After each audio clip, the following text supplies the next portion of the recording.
Late one night in the spring of 1937, a young woman stumbled into her New York City apartment building, drunk from a long night of partying with friends. She made her way up the steps and reached her apartment door, and after she opened it up, she stepped inside and her little dog ran up to say hello, and so she gave her dog a pet, and then she walked towards her bedroom. But the moment she stepped foot into that pitch-black bedroom, something just felt off. It was too quiet. But before she could figure out why that was, something heavy came flying out of the darkness and hit her on the face. And for a moment, the woman just stood there, stunned. And then a second later, something else emerged from the darkness. 2 hands. But before we get into that story, if you're a fan of the strange, dark, and mysterious delivered in story format, then you've come to the right podcast, because that's all we do, and we upload twice a week, once on Monday and once on Thursday. So if that's of interest to you, the next time you're at the Amazon Music Follow Button's house for a party, ask if you can add a song to play next, but then proceed to only add our brand new show, Run Fool. Okay, let's get into today's story.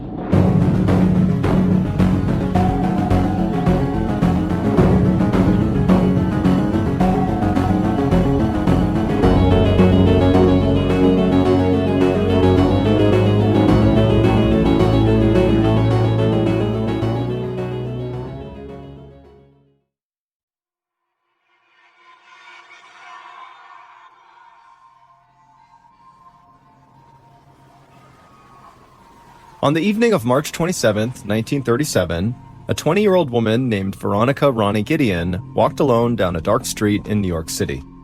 She hugged herself against the early spring chill as she made her way to the home of a man she barely knew. Ronnie's boyfriend had left for the Easter weekend to visit his family, so he had asked his best friend to keep an eye on Ronnie while he was away.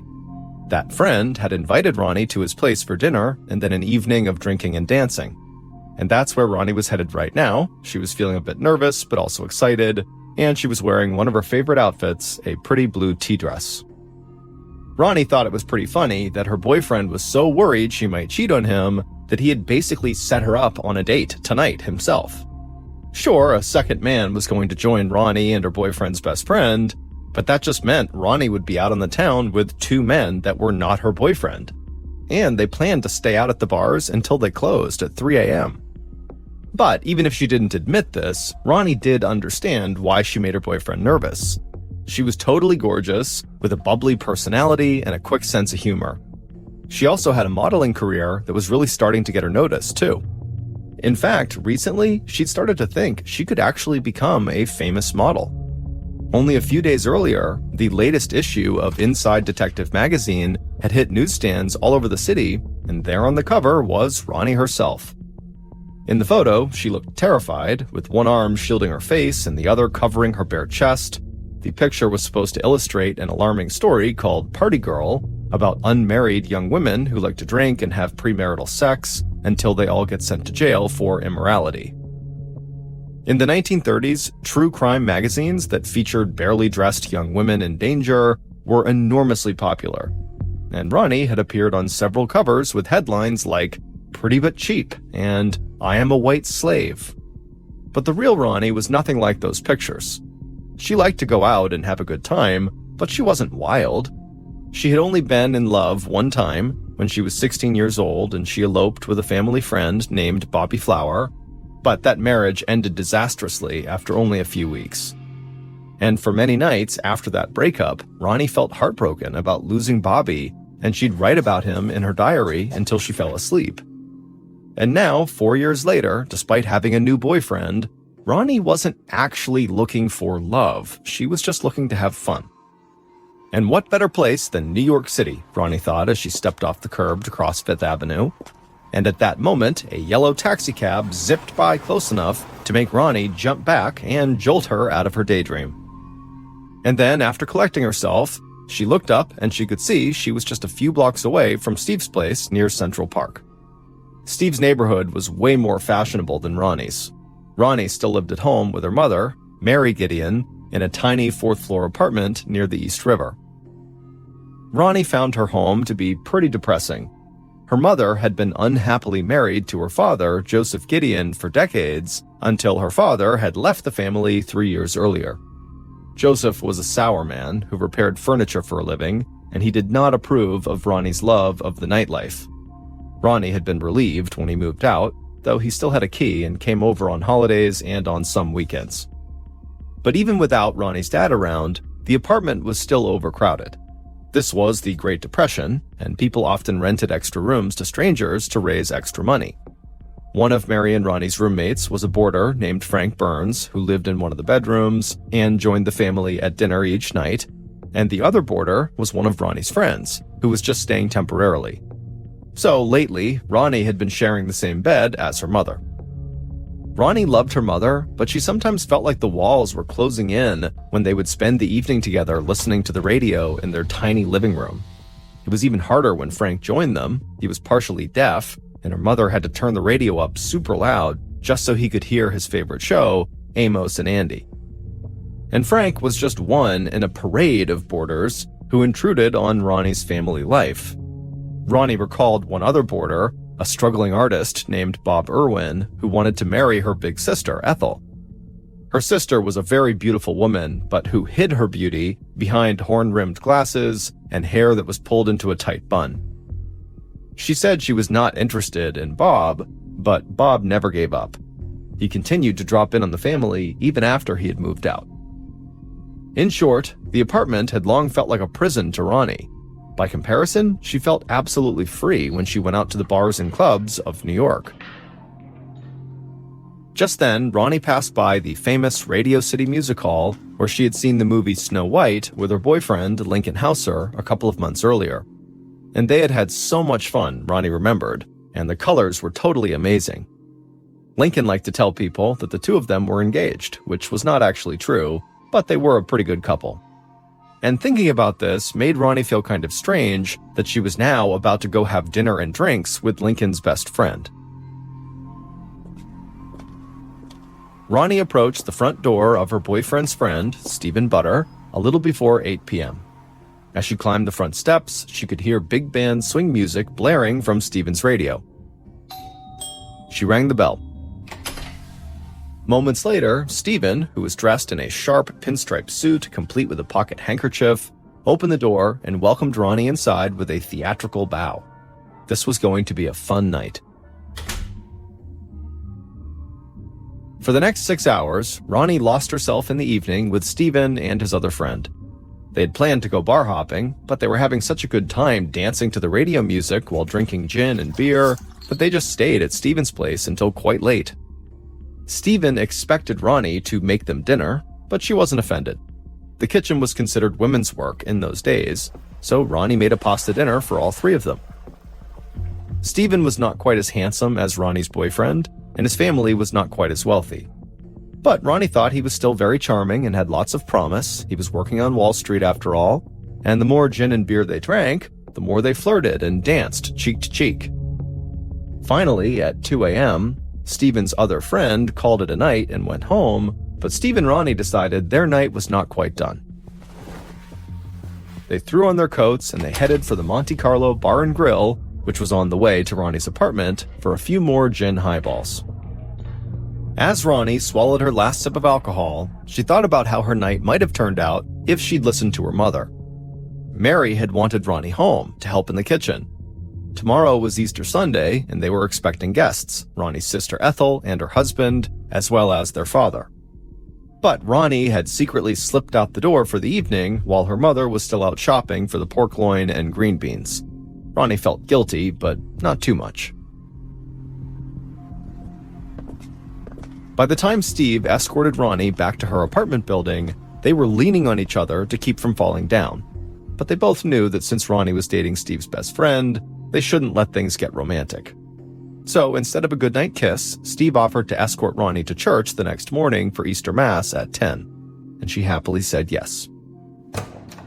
Ronnie let herself in the main building door and began climbing the 4 flights of stairs to her apartment. She was a little dizzy from all the booze, but she felt lighthearted.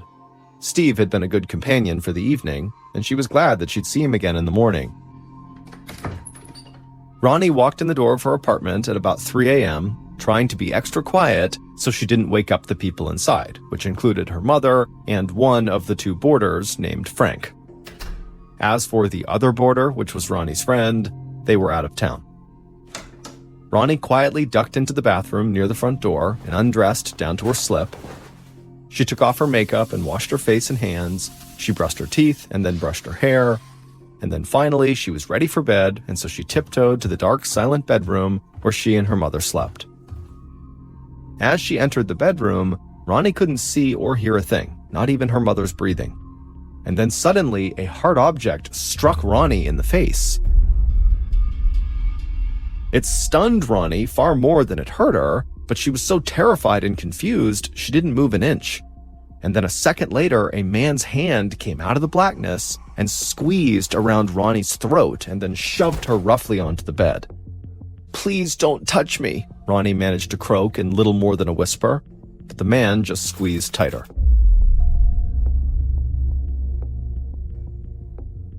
The next morning was Easter, and Ronnie's father, Joseph Gideon, woke up feeling totally hungover inside of the little room he had been renting since he separated from Ronnie's mother, Mary. But despite Joseph's throbbing headache from all the beers and shots of alcohol he had drank the night before, Joseph was actually in a great mood. He was going to have dinner with his family, and he and his estranged wife, Mary, had big news. After 3 years of separation, they were actually going to give married life another try. Joseph could not wait to tell his 2 daughters. Joseph slapped on his fedora hat and whistled as he walked the few blocks from his rented room to his wife's apartment, arriving a full half an hour before his 2:30 p.m. invitation. Not wanting to be rude by showing up early, Joseph found a payphone and called Mary, but no one answered. But Joseph didn't mind. He figured they must still be out at the Easter parade, and so in the meantime, he went shopping for gifts for his family, which included buying cigars that he planned to smoke with his daughter Ethel's husband to celebrate his reunion with his ex-wife Mary. But when Joseph returned back to Mary's apartment building and rang the front entrance door to the lobby at about 2:40 p.m., there was still no answer inside, and Joseph suddenly wondered if he had gotten the time wrong. Joseph was still standing right outside the main door of this building when his daughter Ethel and her husband came up behind him. Ethel told Joseph that he was right, the dinner was scheduled for 2:30 p.m., but she thought, maybe mom might have the radio up too loud, and so she can't hear the buzzing of the bell when you ring it. And so Joseph nodded and tried the bell a couple more times, but still nobody opened up the front door. Eventually, another tenant inside the building heard all this buzzing and just let all 3 of them in the main door to the building.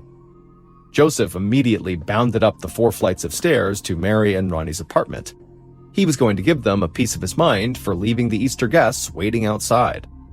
But when he got to the actual apartment door, leaving Ethel and her husband far behind, Joseph immediately knew something just wasn't right.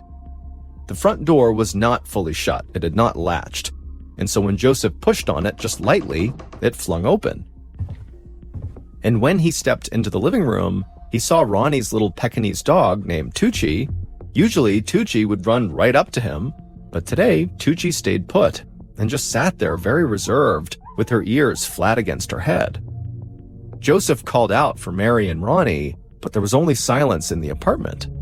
Joseph looked across to the kitchen and saw the pork, which was supposed to be today's dinner, sitting on the counter, obviously uncooked.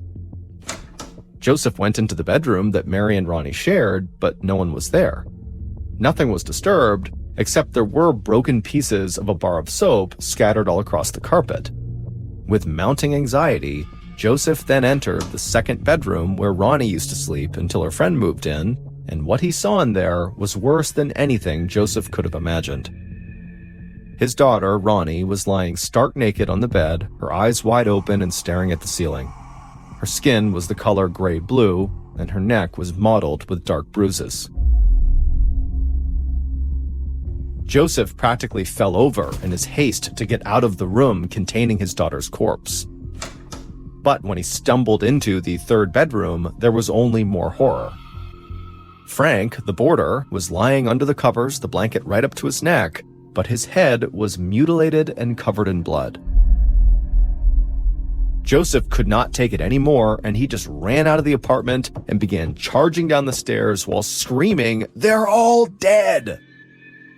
He breathlessly told Ethel and her husband about the terrible things he had just seen, and they both instantly went pale. But then Ethel asked, "Well, what about Mother?" Joseph said he had not seen her, and he just hoped she had escaped and ran to the police. And then Joseph did exactly that.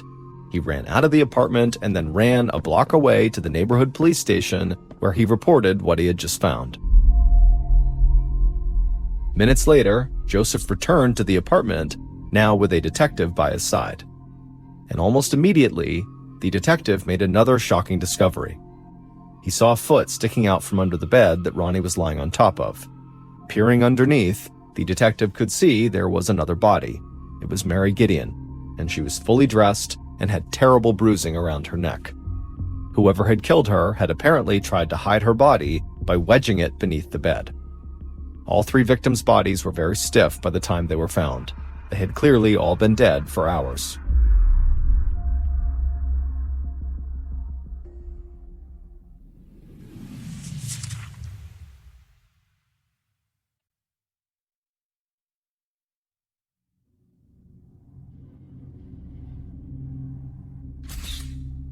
By late Sunday afternoon, a small army of New York detectives, led by tough guy Assistant Chief Inspector John A. Lyons, had descended on Ronnie and Mary's apartment, and the flashbulbs of crime scene photographers popped in every room as they recorded details of the gruesome murders. The detectives found a single gray Swede glove in Frank's bedroom, likely left behind by the killer. They also found Ronnie's torn silk panties behind the headboard where her body lay, suggesting it was her assailant who had removed her clothes, either before or after killing her. Aside from the corpses, though, the apartment seemed totally undisturbed. This was not a robbery. The killer came specifically for these people. Inspector Lyons concluded that the boarder, Frank, one of the victims, was probably killed first as he slept. Someone had stabbed him 11 times in the head, likely with an ice pick. His skull was nearly caved in. Both Ronnie and Mary had been strangled to death by someone's hands, and Mary, at least, had put up a fierce fight. She had bruises all over her knuckles. The detectives could not say for sure if the women had been sexually assaulted, but it seemed fairly obvious to Inspector Lyons that they must have. However, he would leave it to the medical examiner to confirm that detail. One other thing stood out to Inspector Lyons as he puffed on a cigar and watched another detective give Ronnie's dog a belly scratch. Why didn't the neighbors hear anything whilst 3 brutal murders were committed in the middle of the night? Tucci was the type of nervous little dog that barked incessantly at strangers. But apparently, Tucci had not made a sound at all, or had just been so quiet that neighbors were not woken up by the dog. But to Lyons, the implication here was clear. Whoever committed what would soon be known as the Easter Sunday Massacre must have known this dog well, so much so that the dog did not bark when they saw this person. The next day, the murders made the papers. In New York, there were newspapers that warned of a, quote, sex fiend that was on the loose in the city and that he would surely strike again.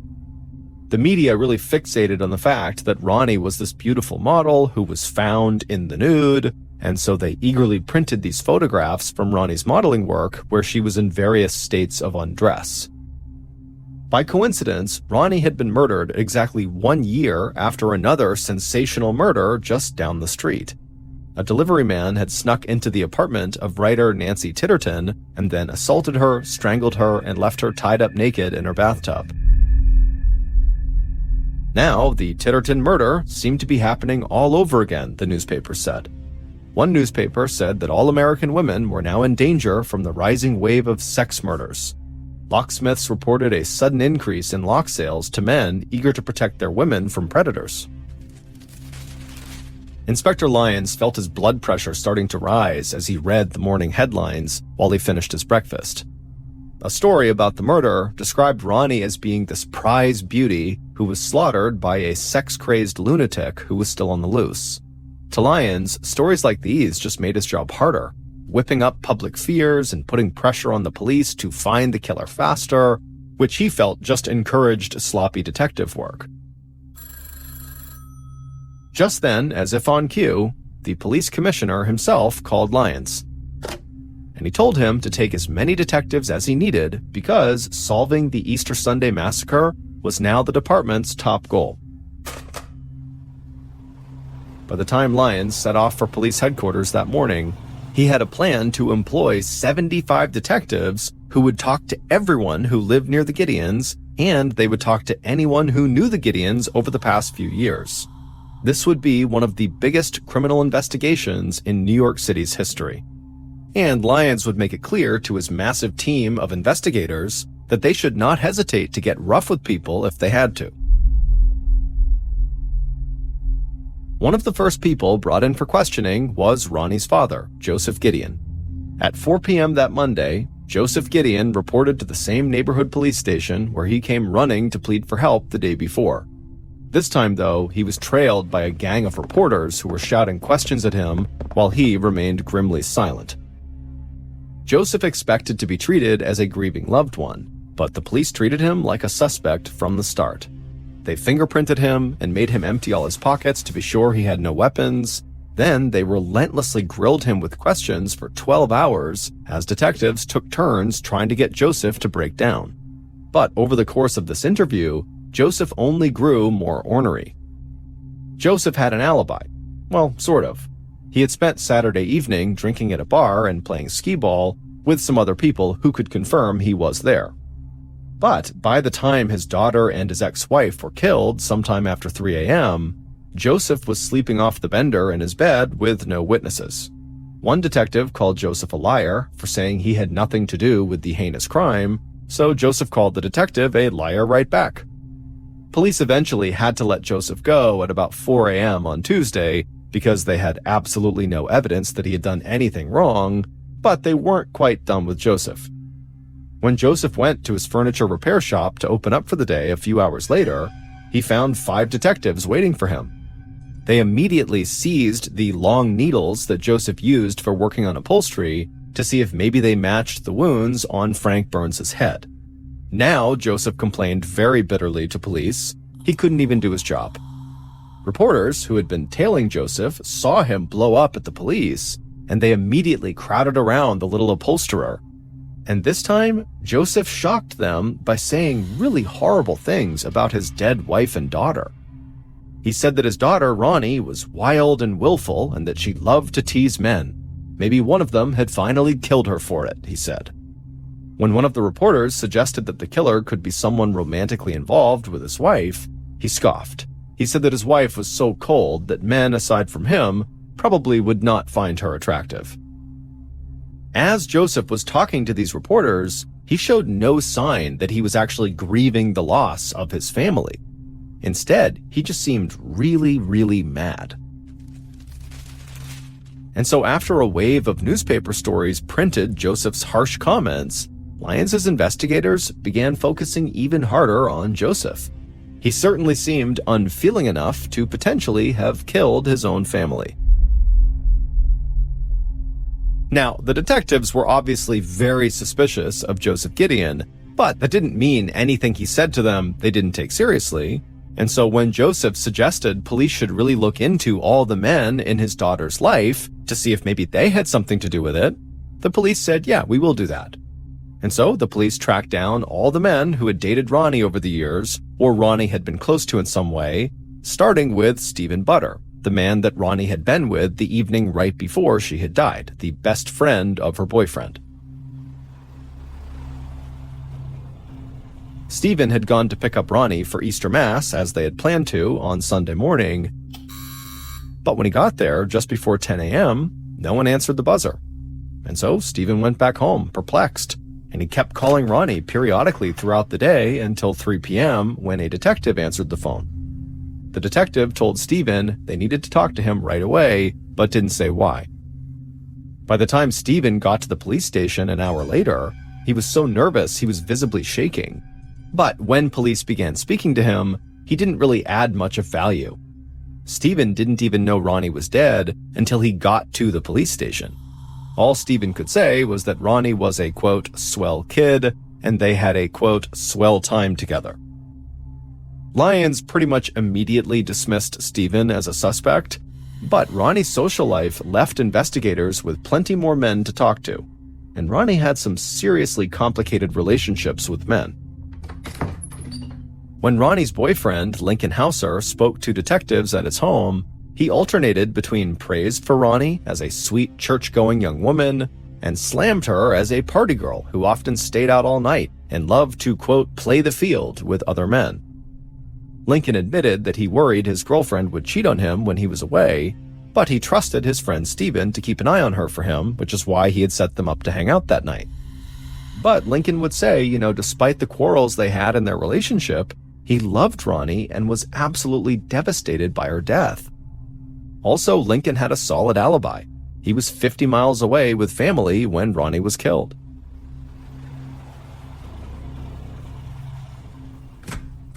Ronnie's ex-husband, Bobby, came to the police station next for questioning, and he insisted he had no hard feelings after his marriage to Ronnie broke up. He said they were both too young to be married, and they stayed friends and even got together once in a while. He had last seen Ronnie a few weeks before her death when they went to a movie. At some point, Bobby would tell Detective Lyons that he really hoped they would find the murderer and send him to the electric chair. So far, Ronnie's love life had not produced much in the way of a suspect. Of all her partners, Bobby was probably Lyons' best bet, given the failed marriage, but both Bobby and Ronnie seemed to have genuinely moved on from each other. Then, one of Ronnie's closest friends suggested that police take a look at a sometime chauffeur named George Frenchy Guéret, who previously rented a room in Mary and Ronnie's apartment. He was an eccentric man who wore his chauffeur's uniform even when he wasn't working, and he spoke in a heavy French accent. But behind his kind of goofy, harmless exterior, Frenchy had a criminal record. Most importantly, according to Ronnie's friend, he had fought with Ronnie's mother, Mary, over money. In addition, Frenchy had developed a crush on Ronnie, but she had no interest, and she told him to leave her alone. Two of Lyons' detectives visited Frenchy at his rented room a few blocks from Ronnie's apartment. There, they would find 2 bloody handkerchiefs, which Frenchy blamed on nosebleeds. Frenchy did have an alibi, saying he had spent Easter weekend at a buddy's apartment, but when the detectives visited that apartment, they found no less than 4 ice picks, including one that appeared to be blood-stained. By Monday afternoon, the late editions of the newspapers were speculating that Frenchy had committed these murders, perhaps with the help of the friend he stayed with that weekend. Police quickly arrested both men. But a police analyst determined that the stain on the ice pick seized by police was not blood, it was rust. And they had no other evidence to connect Frenchy and his friend to the murders, and so Lyons reluctantly let them go.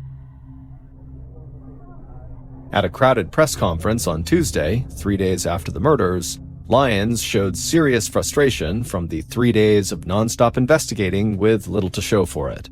He admitted that detectives were, quote, in the dark about who killed Mary, Ronnie, and Frank.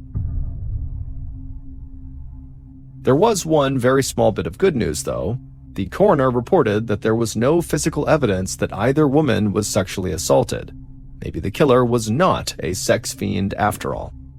And so the detectives decided to redouble their efforts on looking into Ronnie's father, Joseph Gideon.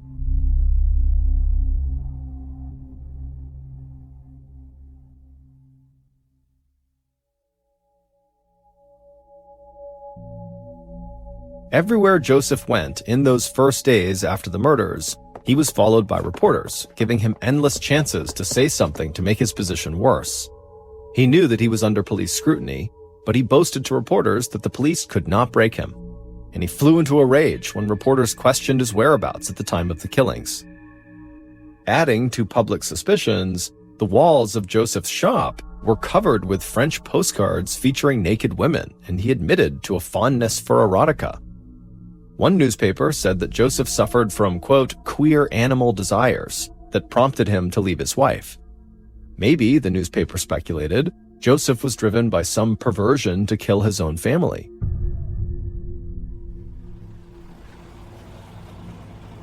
On Thursday, April 1st, so 4 days after the murders, detectives returned to Joseph's shop to look for a long needle that they had missed on their first sweep.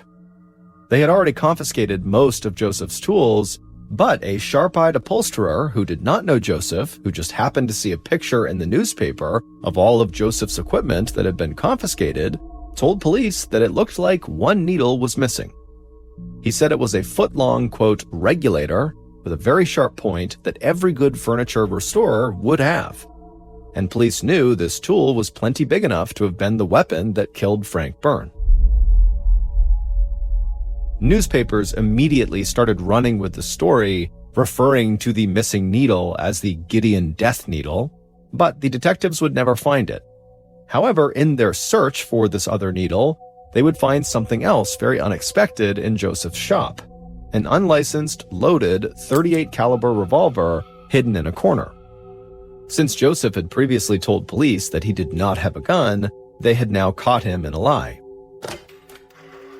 When one of the detectives phoned Assistant Chief Inspector Lyons with this news, he was elated.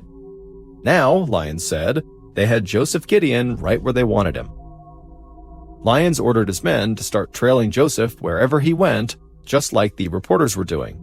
They were going to allow Joseph to attend the funeral for his wife and his daughter, but that didn't mean he'd be going alone.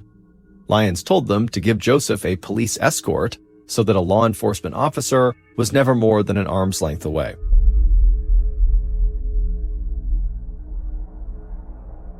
Several thousand people were waiting outside McCabe's funeral parlor when the police car carrying Joseph Gideon pulled up on Thursday afternoon.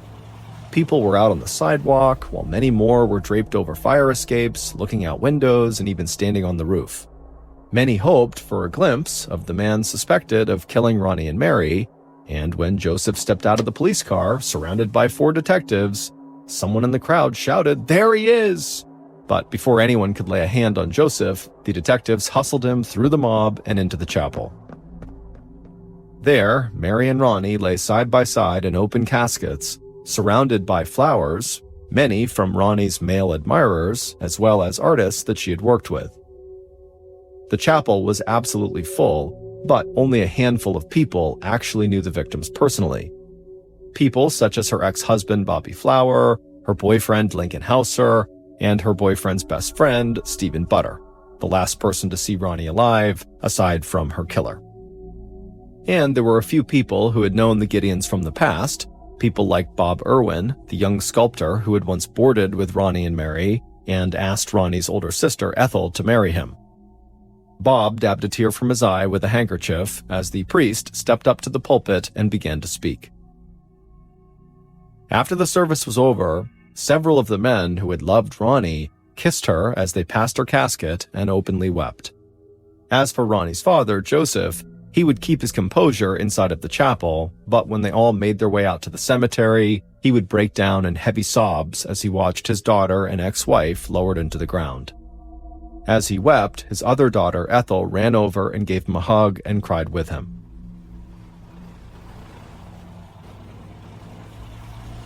After the burial was over, police did not wait. They immediately grabbed Joseph and took him directly to the police station, where they would question him for another 6 straight hours, shaking and occasionally slapping Joseph the whole time. Despite Joseph's emotional display at the cemetery, detectives still strongly suspected he had killed his own family members, and if they pressed hard enough, he would confess. But without that missing needle that apparently Joseph could have used to kill the boarder Frank, or some other physical evidence linking Joseph to the crime in some way, prosecutors were not able to charge Joseph with murder. And when Joseph continued to deny that he was the killer, the police went to their plan B, and they charged him with illegal gun possession and put him in jail for that. By early Friday morning, April 2nd, less than a week after the murders, jail guards were taking Joseph's belt, necktie, and shoelaces to prevent him from committing suicide. Then they led him to his cell. Joseph's mind was numb as he sat on his jail cell cot, staring up at the bare light bulb that lit up the cell. The police had been questioning him relentlessly since he found the bodies of his wife and daughter 4 days earlier, and when detectives weren't grilling him, reporters followed his every move and shouted more questions. He had slept no more than maybe a few hours the whole time. For just a second, Joseph recalled last Sunday morning when he had been so excited to tell his daughters that he was getting back together with their mother. And now that was all gone. Then Joseph Gideon fell into a deep, dreamless sleep.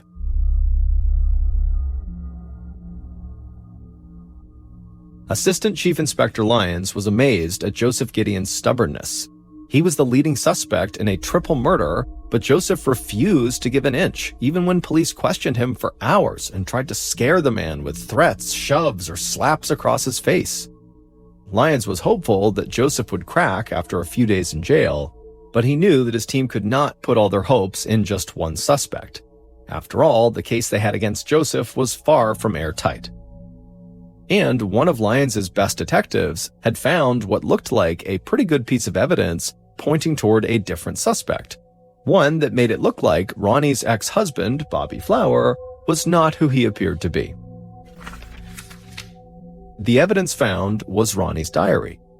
The entries from 4 years earlier in 1933, when she married Bobby Flower, oozed with love for him. She would do anything for Bobby. He was her soulmate. This tracked with what Bobby had told police. But in 1934, Ronnie's diary entries took a dark turn. She started writing about how Bobby seemed to be stalking her sister Ethel. Bobby was out of his head, she wrote, and she was afraid of him. The discovery suggested that Bobby Flower lied to the police about having, quote, no hard feelings for Ronnie. Now, Bobby looked like an obsessed and potentially dangerous liar. So Detective Lyons went straight to Ronnie's sister Ethel. He figured she would be the best person to fill him in on the details of Bobby Flower's troubling past. When the detective arrived at Ethel's home in Queens, she greeted him cordially, but as Lyons started explaining that he wanted to hear more about how Bobby Flower stalked her, he watched as Ethel's face grew more and more puzzled. Finally, Ethel interrupted Lyons and just asked him, "What are you talking about?" And now it was Lyons' turn to be confused. He pulled out Ronnie's diary and began walking Ethel through some of the entries. At first, Ethel just stared at the little book uncomprehendingly. But when Lyons started reading her the passages about how Ronnie was afraid of Bobby and how Bobby wouldn't leave the family alone, a light suddenly clicked on inside of Ethel's brain. She put her hand on Lyons' arm to silence him, and with big, serious eyes, she said she knew exactly what Ronnie was talking about. Inspector Lyons walked out of Ethel's parlor, reeling from what she had just told him, but clear about what he needed to do. He now realized that he had been completely wrong in his interpretation of the diary. Now he had to learn more about Bobby, a lot more. He immediately dispatched one detective to Rockland State Psychiatric Hospital in upstate New York to pull Bobby's medical records. And when Lyons saw what the records contained, he and his colleagues became increasingly alarmed at the kind of person they were dealing with. Bobby had a history of mental breakdowns and sudden explosions of violence dating back to when he was just 14 years old. Once he tried to amputate his own penis and ended up in a psychiatric hospital for a year and a half. In fact, he had just been released when he had met Ronnie. There was no time to lose. They needed to talk to Bobby right away. So they went straight to the boarding house where he was staying. Bobby wasn't there, but his journal was. In it, he ranted and raved about Mary and Ronnie and how they were the reason his relationship with Ethel had broken up.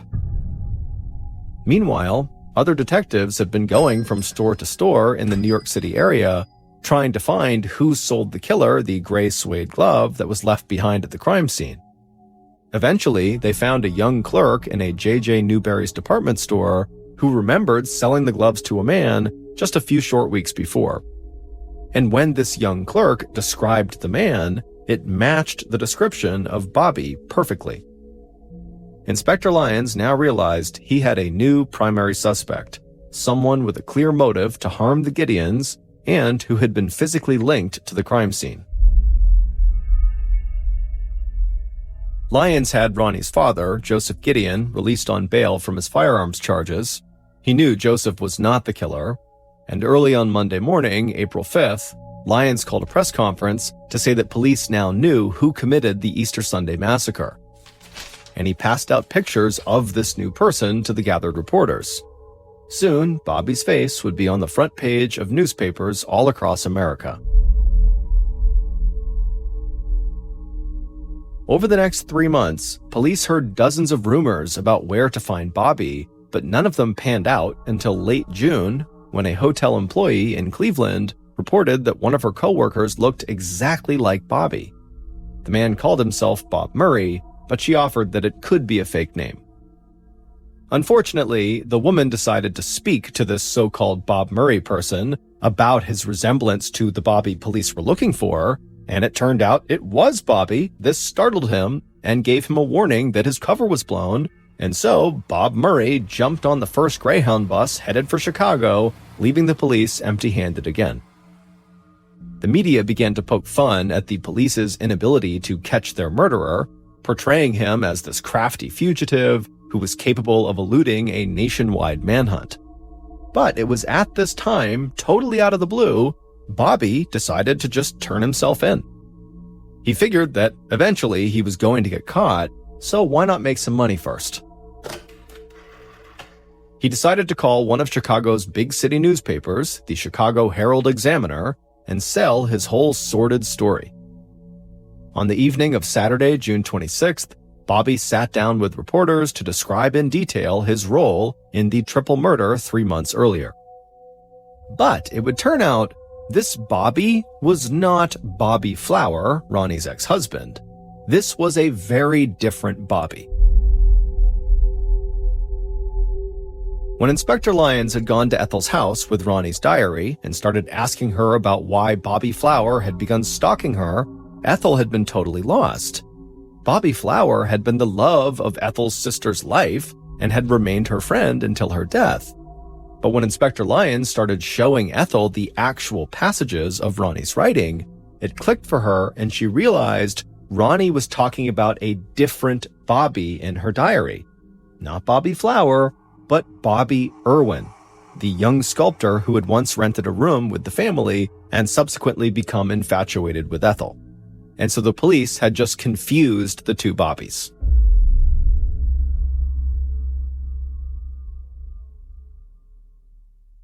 Here's the real story of what happened to Ronnie and Mary Gideon and the boarder that was living with them, Frank Burns.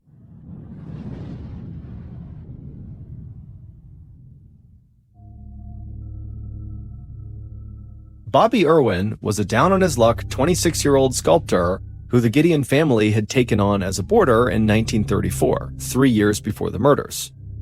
Ronnie had been 17 at the time and was still recovering from her failed marriage to the other Bobby. Ethel had been 21 years old and was building a career as a secretary after her own marriage had just fizzled out. Both sisters at the time were avoiding romantic entanglements. But Bobby Irwin, who called himself Bob, even though Ronnie referred to him exclusively as Bobby in her diary, was a confident guy. He was sure that one day he would be recognized as one of the world's greatest sculptors, and he thought Ethel was totally beautiful. He had even convinced Ethel to sit for him so that he could create a sculpture of her head out of marble. And the end product, Ethel's whole family agreed, was totally striking. The sculpture version of Ethel was both beautiful and peaceful. Her eyes were closed as if she was sleeping. While Ronnie had always thought Bob Irwin was very creepy, Ethel had actually found him very talented and charismatic at first. He would take her to art museums where he would tell her all about the great masters and how his own artistic technique, something he called visualization, would lead him to the top as well. Ethel enjoyed the outings, but when Irwin asked her to marry him one summer night as they walked on the East River waterfront down by the piers, she was floored. Ethel told Irwin no and said that she was already engaged to an aspiring lawyer. This would be the man that Ethel would later marry. She said she still wanted to be friends with Irwin, but Irwin was totally heartbroken. After that, living in the same house was very uncomfortable, and so Irwin moved out later in 1934. That had been the end of the story as far as Ethel was concerned. But the story was not over for Bobby Irwin. By March 27, 1937, the day of the murders, Bobby Irwin lived at a boarding house a short walk from Ronnie and Mary's place. He still hadn't made it big as an artist. That very day, in fact, he had interviewed for another job that did not pan out. And he blamed the failures of his life on Ethel. He decided he couldn't live with her being married to someone else, so he sharpened his ice pick and set out for the Gideon home. His plan was actually just to kill Ethel, but his plan was flawed. He didn't realize that Ethel did not live there anymore. She had her own place with her husband in Queens. No one was home in the apartment when Irwin arrived, so he waited on the sidewalk until Mary Gideon arrived. Mary was not scared of Bob Irwin at all. Despite his obvious pining for her older daughter, he seemed like a nice guy. So she let him follow her up to the apartment. Mary was tired and not eager to visit, but she was polite as Irwin pulled out his sketchbook and began to draw her. In reality, he was stalling for time in hopes that Ethel would arrive. Then Mary's boarder, Frank Burns, came home and said hello before quickly retiring to his own bedroom. Eventually, Mary got tired of this long visit and just told Irwin that he had to leave. But Irwin said he was not going to leave until he saw Ethel. And so Mary said, okay, well, I'm going to get my boarder to throw you out. And that's when Irwin lunged for Mary's throat, squeezing as tight as he could and holding on even as she scratched his face repeatedly with her fingernails. And he kept choking Mary for 20 minutes until she was completely still. Then he stuffed her body under the bed in one of the smaller bedrooms. Irwin was astonished that Frank did not come out of his room during all the commotion, but he didn't have time to think about the boarder. He was there to kill Ethel. It occurred to Irwin that Ronnie might be the next person to come home, not Ethel, and he didn't want to kill Ronnie. It's true that she had disapproved of his relationship with Ethel, but he didn't hold a grudge about that. So he walked into the bathroom and grabbed a bar of soap and put it inside of a sock. If Ronnie came home first, he decided, he would just smack her in the face with the soap and hopefully knock her out. Irwin waited for nearly 2 hours in the dark of the Gideons' apartment until finally he heard Ronnie's voice after 3 a.m. speaking to her little dog. And when Ronnie finally came into the bedroom where Irwin was waiting, he wound up and smashed her on the left cheek with the bar of soap inside of the sock, shattering the soap into pieces. But to Irwin's surprise, this vicious blow seemed to have no effect on Ronnie. She just stood there. So Irwin grabbed her by the throat and pushed her onto the bed. He would say that he did not want to kill her at this point, but she was just making it so hard. He tried to disguise his voice, hoping she wouldn't recognize him, but she spoke to him by name as he was grappling with her, and she told him he was going to get in trouble if he didn't stop. And this was just too much for Irwin, and so he would furiously choke the life out of Ronnie and then rip off her clothes just to make the attack look as degrading as possible. By then, it was after 5 a.m., Ethel had not come back yet, and so Irwin knew he just needed to leave. But first, he knew he had to get rid of Frank, the boarder. Now, Frank never came out during the 2 attacks on the women, likely because he was almost deaf and didn't hear them. But Irwin thought he just could not take any chances, so he crept into Frank's room and began stabbing Frank in the face with his ice pick again and again and again. Finally, after Frank was dead, Irwin headed for the door, his only regret being that he did not get to kill Ethel.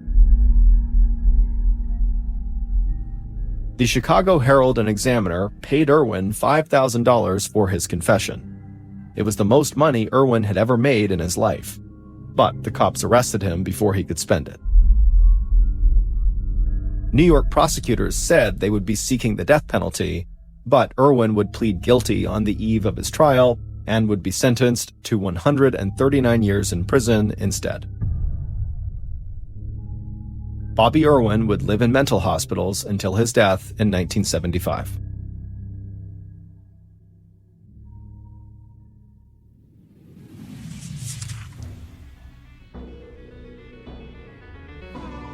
Thank you for listening to the MrBallen podcast. If you enjoyed today's story and you're looking for more bone-chilling content, be sure to check out the rest of our studio's podcasts, Mr. Ballen's Medical Mysteries, Bedtime Stories, and Run Fool. Just search for Ballen Studios wherever you get your podcasts. If you want to watch hundreds more stories just like the one you heard today, head to our YouTube channel, which is just called Mr. Ballen. So that's going to do it. I really appreciate your support. Until next time, see ya.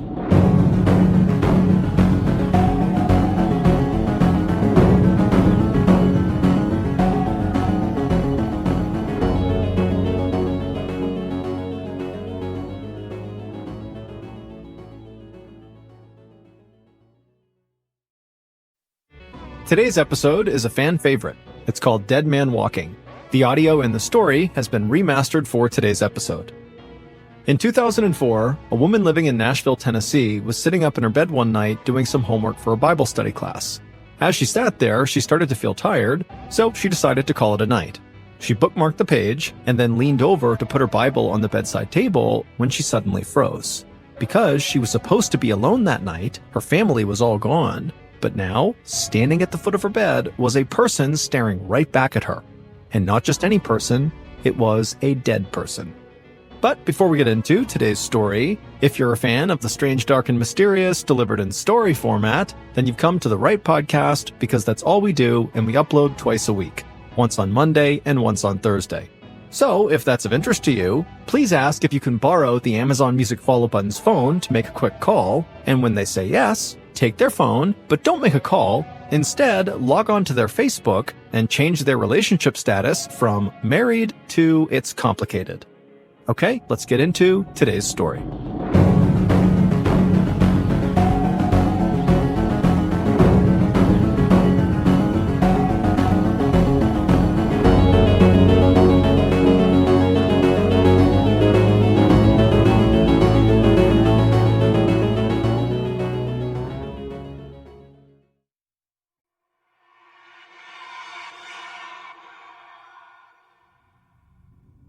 On the night of October 12, 1984, 20-year-old Angela Samoda eagerly picked up her telephone and dialed her boyfriend's number. But after he picked up and they spoke for just a few minutes, Angela's smile on her face faded quickly, and while she didn't exactly slam the phone receiver back onto its cradle, she did put it down with more force than she needed to. Angela actually really liked her boyfriend, and even now, after 10 months of dating, her heart beat faster whenever she thought of him. Handsome Ben McCall, already a few years out of college and already a construction project supervisor. But still, Angela couldn't help feeling really disappointed that he had just said no to her invitation to go out with her that night. Angela knew Ben had to be at work very early the next morning, but it wasn't exactly a common occurrence for her to ask him to do things like this. Because most Friday nights, and Saturday and Sunday nights, Angela was cooped up in her off-campus condo studying.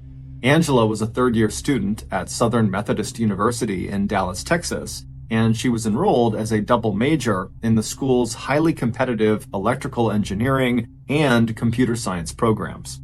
Her goal was to use her degree to break into the heavily male-dominated world of engineering. And to ensure her dream became a reality, she had decided early on in her collegiate career to always put academics ahead of her social life. However, this did not mean Angela lacked a social life or that she was an antisocial person. Quite the opposite, in fact. Even though she lived off campus, Angela was the social chairperson of her college sorority. A sorority is a women's organization on a college campus whose purpose is to create a sense of community and friendship. And she was known among her big circle of friends not only for her intelligence and academic achievements, but also for her cheerful attitude and great sense of humor.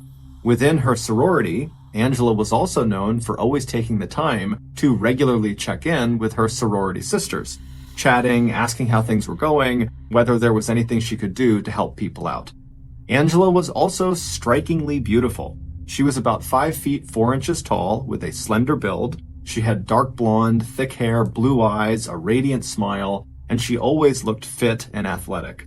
Angela was actually so attractive that not long ago it had created a very uncomfortable situation for her. One of her admirers, a fellow college student, had begun just shamelessly following her around campus and leaving notes on her car windshield saying that he wanted to be part of her life. But in truth, that situation had actually worried Angela's sorority sisters much more than it worried Angela, because Angela just had a lot of faith in her own ability to take care of herself. Now, as Angela stood in her kitchen and rapped her fingers on the counter next to the telephone, she suddenly decided she would just give her boyfriend one more call. Maybe she could change his mind about going out that night. After all, this was not just any Friday night. This was the day before one of the biggest sporting events in Texas. It was the annual rivalry game between the University of Texas and the University of Oklahoma. And it was being played right there in Dallas at the world-famous Cotton Bowl Stadium at the world-famous Texas State Fair.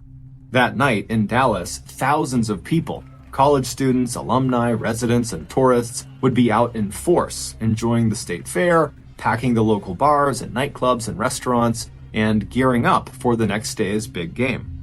But as Angela went to reach for the phone to call Ben back, she stopped herself and sighed.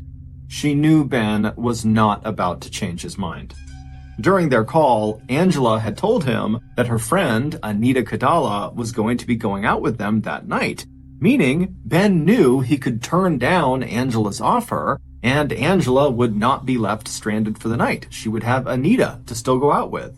Also on their call, Angela had even pulled out the big guns and tried to make Ben a little jealous to see if maybe that would convince him to go. She had told him that if he was going to stay in, then maybe she would just give Russell a call to see if he wanted to tag along with her and Anita for the night. Russell was really just a friend, but he was a male friend. However, Ben had not been fazed and had just said, "Okay, sounds good, have fun."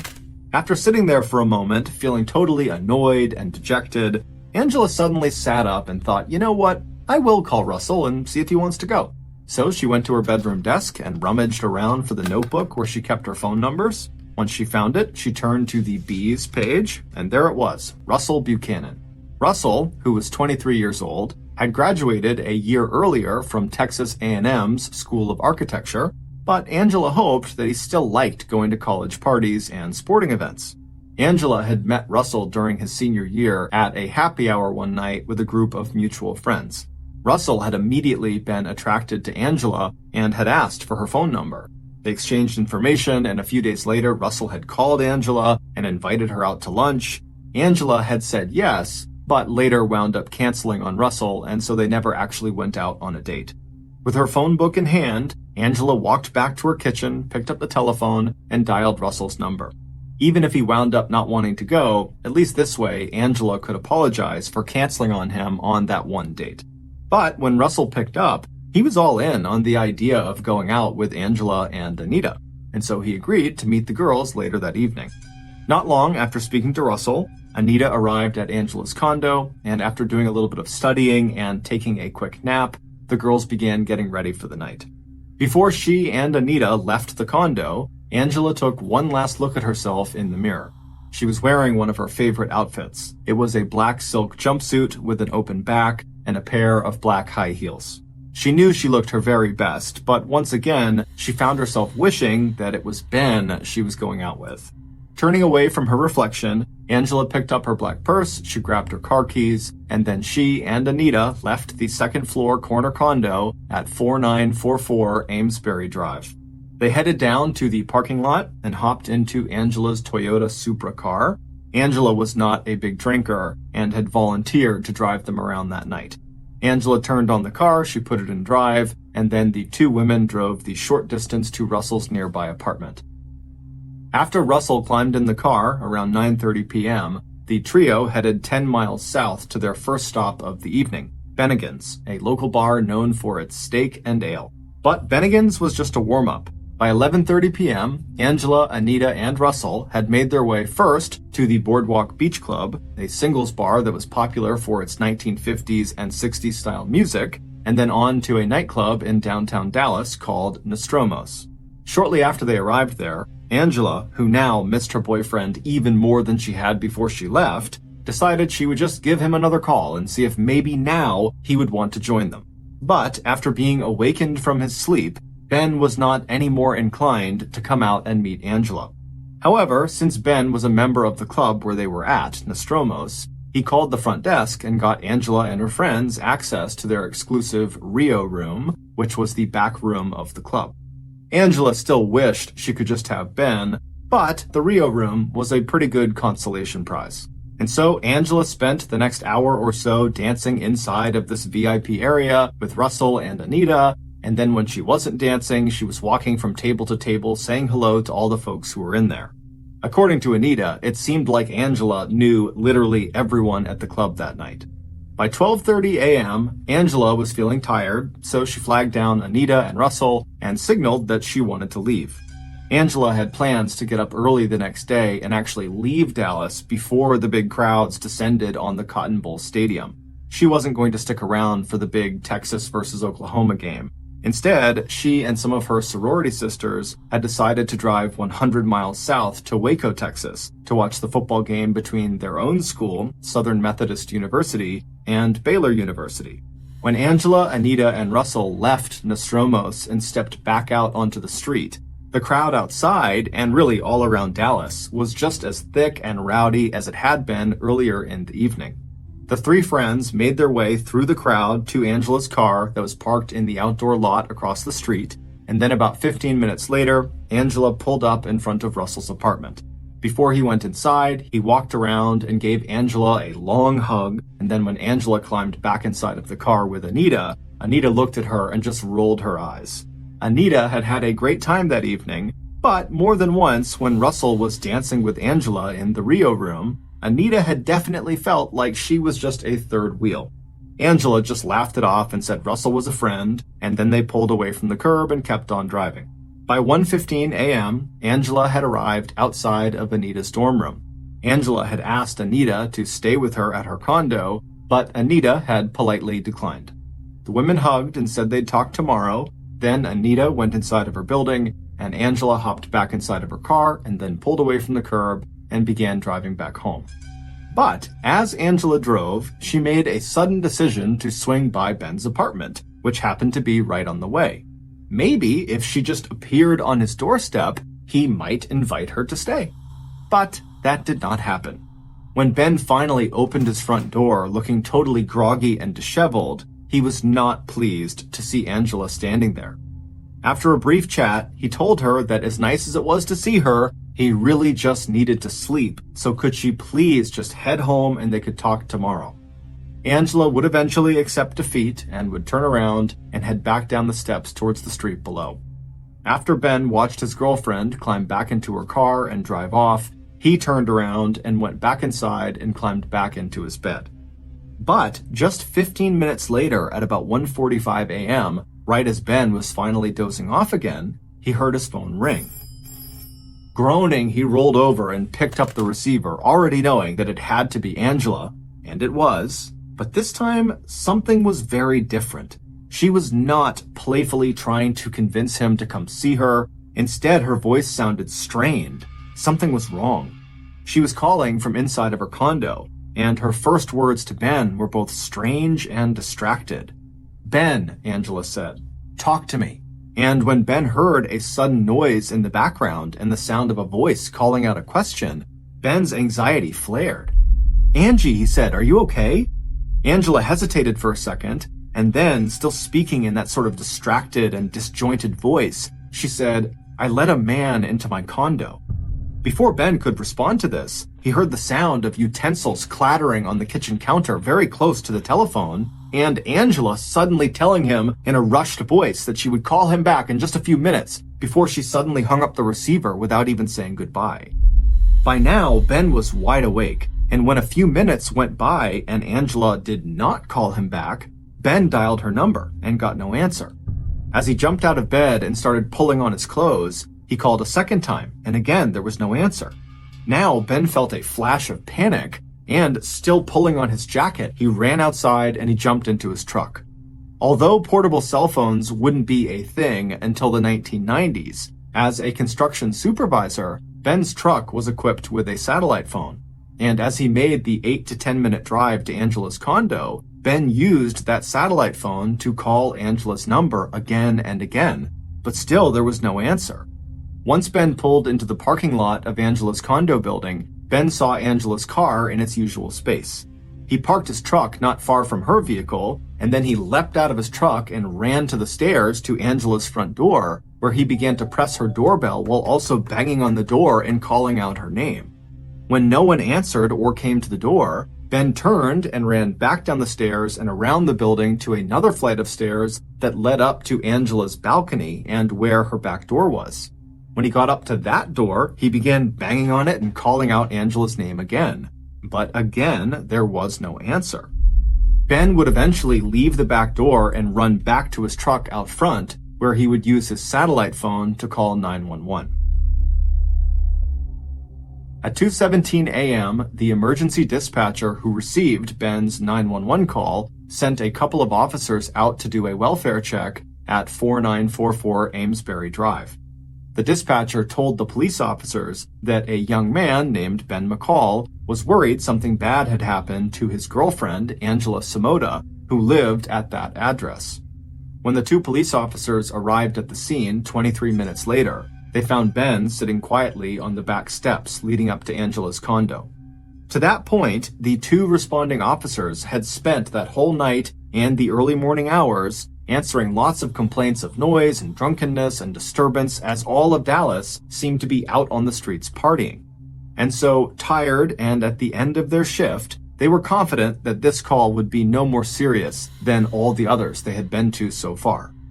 After directing Ben to go get the master key from the on-site building manager, the police officers walked around to the front of the property to knock on the door, and to double-check that the condo really was locked. It was locked, and after they knocked, no one answered, but a few minutes later, Ben arrived with the master key. With Ben waiting outside on the sidewalk, the police officers used the master key to open Angela's front door, and then they stepped inside. And almost immediately, the officers knew that this call was not like the others they'd responded to that night. On the carpeted floor of the living room just ahead of them, they could see there was a single black high-heeled shoe tipped over on its side, and near it was what looked like the track of another spike heel that had been dragged through the soft pile of the rug, like someone was still wearing that second high heel when they were dragged across the living room. After seeing this, both officers reflexively put their shooting hands down on their gun holsters. One of them, a rookie officer named Janice Crowther, who had just joined the Dallas police force 1 year earlier, immediately felt the hairs on the back of her neck stand up when she saw those two shoes. Turning around and looking out the front door, motioning Ben to stay where he was, Janice turned back and stepped into the living room for a closer look, while her partner turned left and headed for what looked like a bedroom door. A minute later, as Janice was looking around the living room and not really seeing anything, she heard her partner calling out, "I think I found her."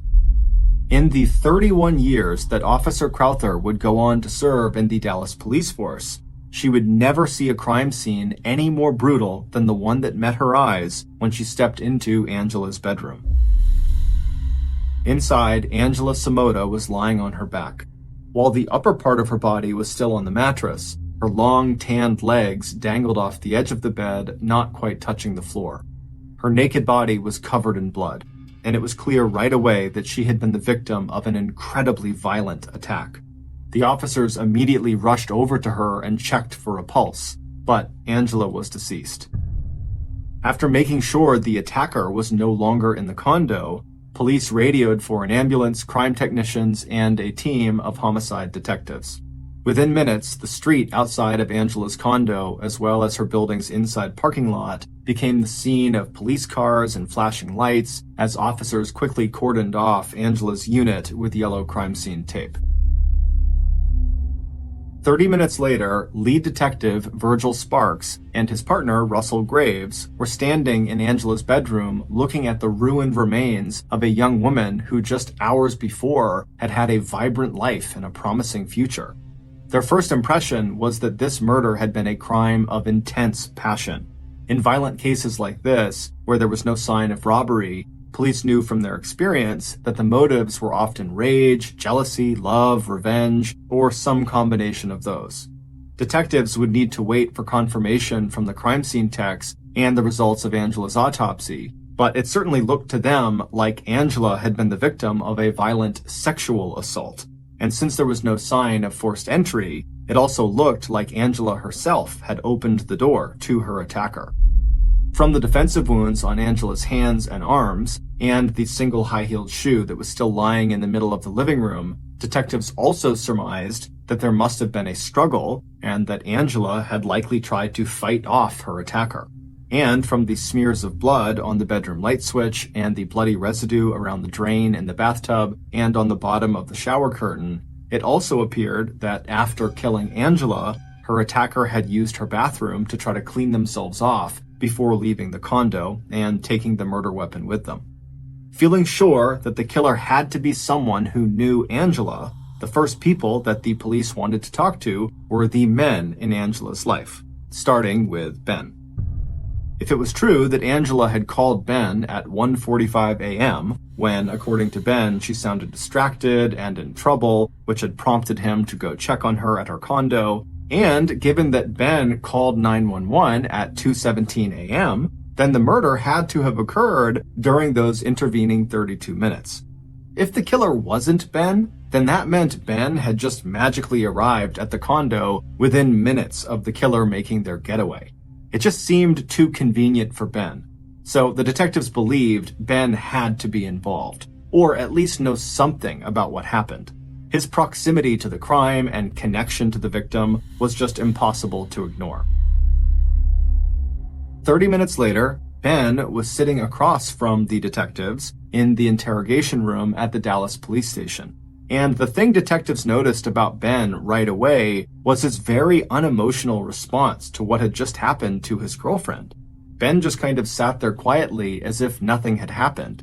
So when Ben again brought up the phone conversation he'd had with Angela at 1:45 a.m., when she sounded scared and she said that she let a man into her condo, the investigators were just not necessarily buying it. They felt like maybe Ben was making this call up. So the detectives focused their follow-up questions not so much on this call at 1:45 a.m., but on whether Ben had been jealous that Angela had gone out that night with Russell and not him, and whether maybe Ben was just angry because maybe he suspected that Angela had other men she was seeing romantically besides him. But Ben swore he had nothing to do with the murder, and even though he would refuse to take a lie detector test, he would agree to give blood and saliva samples, as well as scrapings from underneath his fingernails. He also agreed to let officers search his truck and condo and access his phone records. By later that same morning, police had 3 more names of possible suspects. Angela's sorority sisters had told them about a former boyfriend named Lance Johnson from Angela's hometown of Amarillo, Texas, who had once threatened Angela with a knife and who still called Angela wanting to get back together.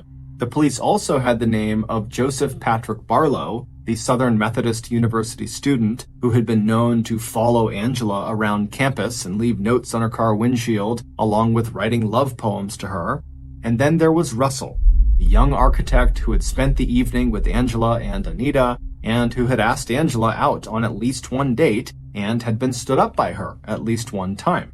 But that afternoon, on October 13th, as police were getting ready to follow up with each of these men, they received a critical piece of new information that would change everything.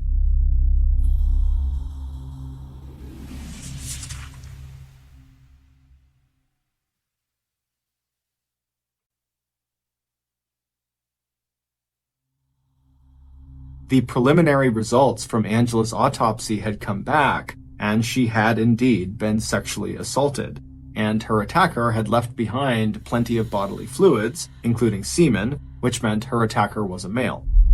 But a test of those bodily fluids showed something unique. It would turn out the man who attacked Angela was what's known as a non-secretor. A non-secretor is an individual, man or woman, whose blood type antigens do not show up in bodily fluid other than blood. In other words, their saliva or semen or other fluid secretions do not contain any markers of their blood type. Approximately 50 to 80% of all people are secretors, while 20 to 50% are non-secretors. And so, this information immediately allowed police to start ruling suspects out.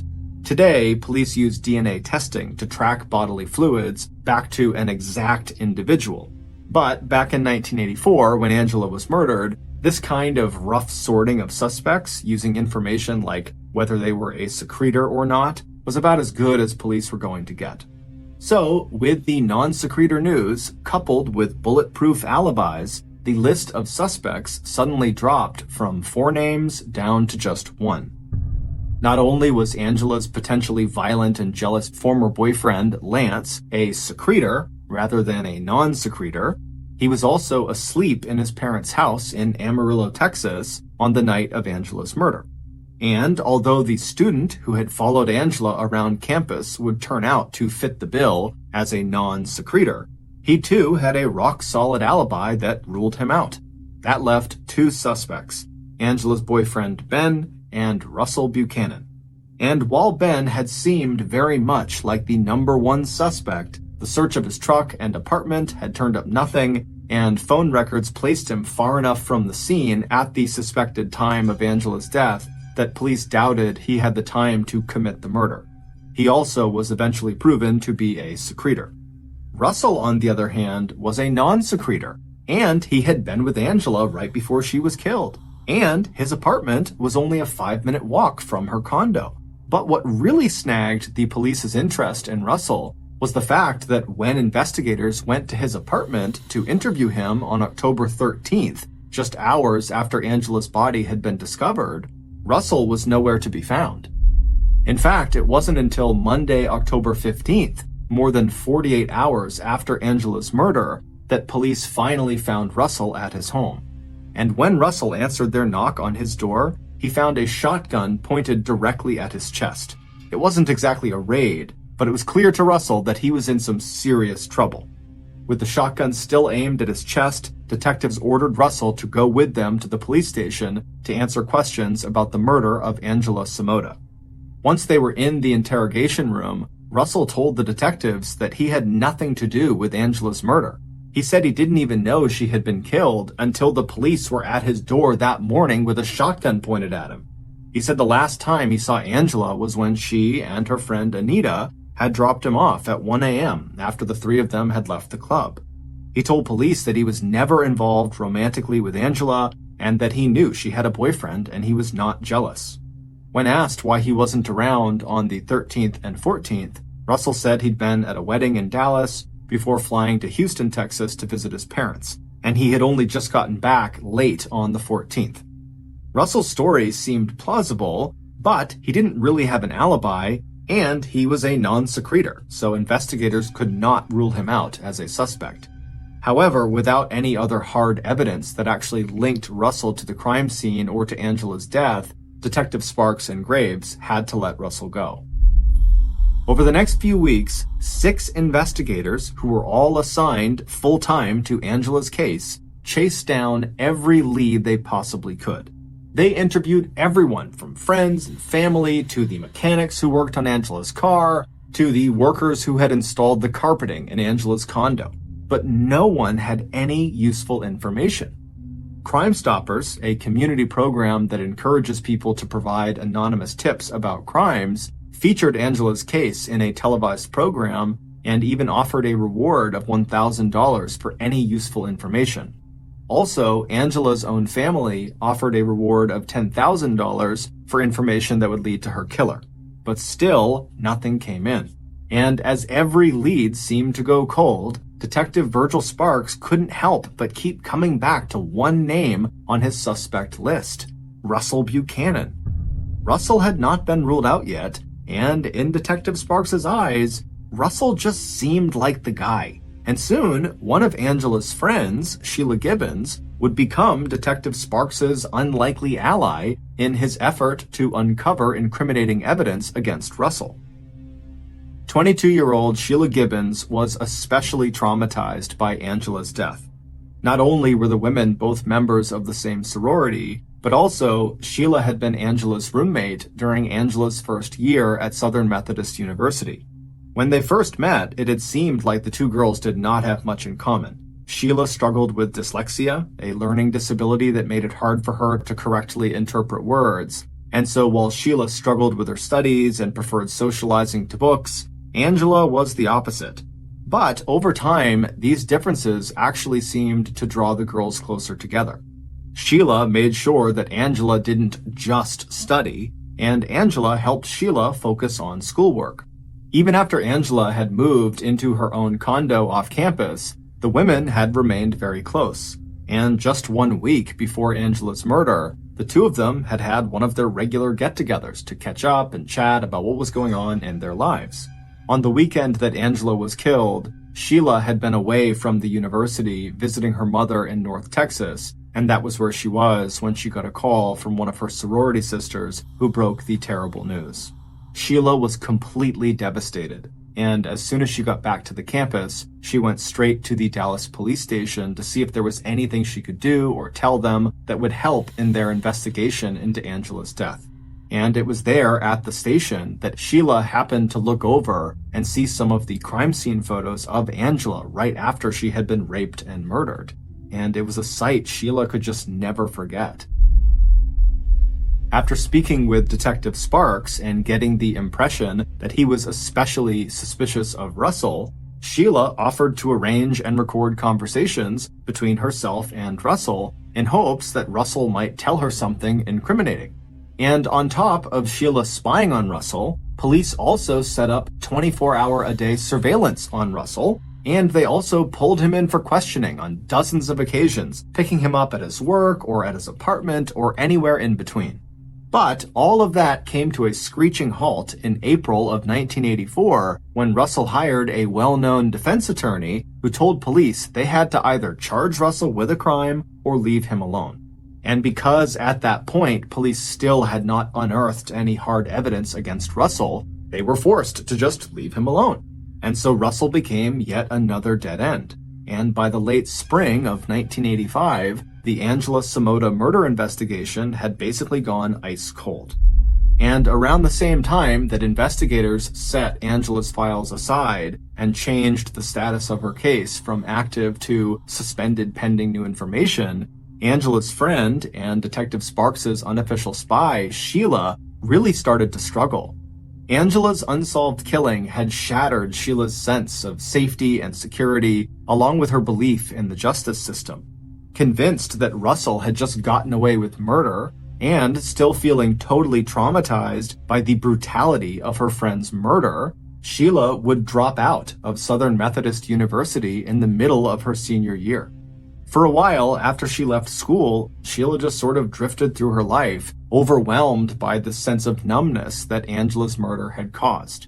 Eventually, in 1986, Sheila would meet a man named Charles Wasaki, they would get married, they would buy a house together, and they would have kids together. And for the most part, Sheila was able to just kind of focus on her family and move on with her life and not let Angela's murder dominate every aspect of it. But all of that would change one evening in 2004. By then, Sheila was 43 years old and was living comfortably with her family in Nashville, Tennessee. And while she did still periodically think about her friend Angela, the thought of what happened to her was still so traumatic that often whenever Sheila thought of Angela, she tried to bury those feelings and not talk about them. But one night that year, as Sheila was sitting up in her bed alone, trying to complete some homework for a Bible study class, she happened to look up from her Bible, and what she saw at the foot of her bed shocked her. Standing there was her dead friend, Angela Samota. According to Sheila, Angela looked exactly as Sheila remembered her. From the clear blue eyes to the huge smile that used to light up the room, her friend was dressed in the same brown sweater and matching brown skirt that she had been wearing the last time she and Sheila had gotten together at Southern Methodist University to catch up on each other's lives.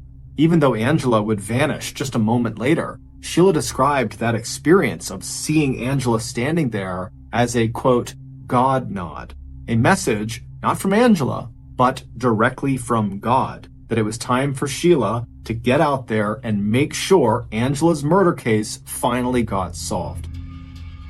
As Sheila lay there in bed, stunned by what had just happened, she thought back over all the advances in DNA testing that had been made over the last 20 years, and how every day it seemed like more criminals were being identified through the genetic traces they left behind, from their fingerprints to a stray hair or a drop of blood or saliva or semen. And so as she sat there, her sense of shock quickly gave way to a clear sense of purpose. She put her Bible down next to her, and then she reached over to the table and she grabbed the phone off the nightstand. A moment later, she was talking to an officer at the Dallas Police Department, asking to speak with the detective in charge of investigating Angela Samota's murder. And even though that call didn't net her any new information about the murder, that didn't stop Sheila from pursuing this God-given mission to solve her friend's murder. Over the next 12 months, Sheila would call the Dallas police station 781 times to request they do DNA testing in her friend's case to try to figure out who her killer was. But each time, the request was denied because the case was still cold, there were no new leads, and at this point, they didn't even think they had the original crime scene evidence anymore to test. And even if they did, DNA testing was very expensive, and for a case this old, it didn't seem worth it. Finally, after those 781 calls didn't work, Sheila decided to just get a private investigator's license. This way, she would have the professional credentials that would force the police to take her and her requests for DNA testing seriously. And in 2006, 2 years after Sheila had seen the vision of Angela in her bedroom, she finally started seeing real progress on Angela's case. That year, the Dallas police finally established a cold case department, and largely because of Sheila's rabid insistence over the years that they look into Angela's case, the first case this new department pulled for re-examination was Angela's. That year, working directly with Sheila, the detective handling Angela's case was able to track down the original physical evidence that had been collected at the crime scene, and they sent it off for DNA testing. Once the DNA analysis was finally completed, the results were entered into the Federal Bureau of Investigation's database of known and suspected criminals, but there was not an immediate match. However, investigators would continue to search that database, and finally, 2 years later, in 2008, Sheila got a call from the Dallas police saying they had found a match, meaning they had finally discovered who killed Angela. And when they told Sheila who the killer was, she could not believe it. Based on the DNA analysis, along with other pieces of evidence and testimony, here is a reconstruction of what really happened to Angela Samota. Back on the night of October 12, 1984, when Angela and her friends Anita and Russell were going from restaurant to restaurant and bar to bar having a good time, it didn't take long before Angela was drawing lots of admiring glances from men who were also at all of these establishments they were going to, especially when she and her friends stepped out onto the dance floor. Unlike a lot of the people who were out celebrating that night, Angela was drinking very little alcohol. As a result, her smile was genuine, her eyes were clear, and her movements were graceful and coordinated. The man who was sitting at one of the bars that night could hardly take his eyes off of this beautiful young woman in the black jumpsuit. And when Angela accidentally brushed up against him on her way to a table in the corner of that bar, this man felt a sudden thrill at the silky touch and warm scent of Angela's bare skin. It was then that he decided to follow her. He told himself that he just wanted to watch her, enjoy how good she looked, maybe just see where she lived and whether the boy she was with was also her boyfriend. So when Angela and Anita and Russell left the Nostromos Club at about 12:30 a.m., this man was waiting for them. He was standing just outside the exit to the club, maybe a few feet off to the side, so as not to be too conspicuous. Although this man was over 6 feet tall and weighed nearly 260 pounds, so he was enormous, and so trying to remain anonymous had always been a big challenge for him. But luckily, that night, the street was so crowded with drunk people that he hoped this beautiful girl and her two friends would not notice him. And when Angela and her friends emerged from the club, they didn't. They just walked right past him without a second look. The big man waited a few seconds to let them walk a little bit farther into the crowd, and then he put his hands in his pockets, he put his head down, and he began secretly walking behind the three friends. The trio would push past the big crowd out into the street, they would cross over to the other side, and they would make their way to the parking lot where they climbed into Angela's Toyota Supra.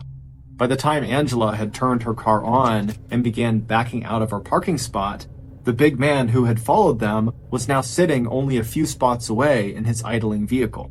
As Angela put her car into gear and began driving out of the parking lot, the big man put his car into drive and then eased his foot off the brake and slowly hit the gas. It wasn't long before the big man felt another thrill.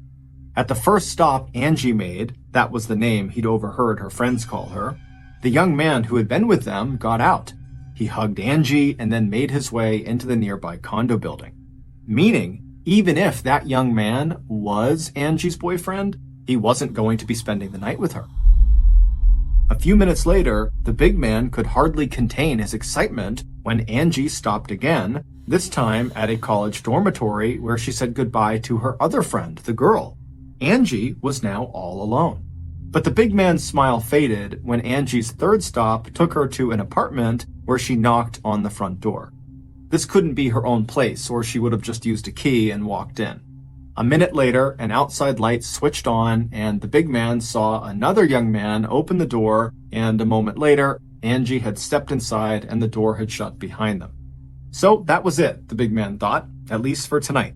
That young man who had just opened the door must be Angie's real boyfriend, and she is going to spend the night with him. The big man suddenly realized how tightly he was gripping the steering wheel, and he took a few minutes to force himself to just breathe and relax. But even as he was getting ready to turn his car back on and drive home, the door to this apartment opened again, and he saw Angie step back outside, her blonde hair shining like a halo in the porch light. Watching intently from his car, the big man held his breath, then let out a sigh of relief when the young man inside the apartment stepped back inside and closed the door. Angie was alone again. Breathing a little faster now, the big man in the car watched as Angie walked back to her Toyota. She unlocked the door, slipped once more behind the steering wheel, turned on the engine, and pulled back out onto the road. She never noticed the car that pulled out behind her and followed her the rest of the way home. 10 minutes later, Angie was climbing the steps to her condo on Amesbury Drive. The big man had parked his car on the other side of the street and made a mental note of which unit was hers. He had made up his mind. He was going to go inside. But it was important that he got to her right now before she was settled in her bed. So, after taking a deep breath, the big man looked around him to make sure no one was watching. Then he climbed out of his car, he shut the door quietly, and began walking across the street toward Angela's building. Once she was inside of her condo, Angela put down her purse and hung up her car keys. But just as Angela was about to slip out of her black high heels and head for the bathroom, she heard a sudden but quiet knock on the door just a few feet away from where she was standing. Then she heard a man's voice and more knocking, still quiet but insistent. Whoever was out there sounded apologetic and kind of embarrassed, and so Angela stepped closer to the door and just listened. The man outside began talking again. He said he just needed to find out where the nearest payphone was. He'd just take a second or two of her time. Please, could you just open up the door? Reassured by the tone of his voice, Angela reached out and she unlocked the door. But then, before she could even turn the door handle, the man outside had pushed the door open himself and was now stepping into her condo. Forced backward, Angela felt a sudden rush of fear. The man in front of her was enormous, and he had these small, flat green eyes and a thin mouth. And as soon as he was inside of her condo, he just started repeating his question about the payphone while also simultaneously turning around, shutting her door behind them, and locking both of them inside of her condo. Then, with the door locked, he turned back around and faced her and began slowly walking toward her while asking if he could use her bathroom. For just a second, Angela squeezed her eyes shut, trying to gather her thoughts and find a way to make him leave her condo.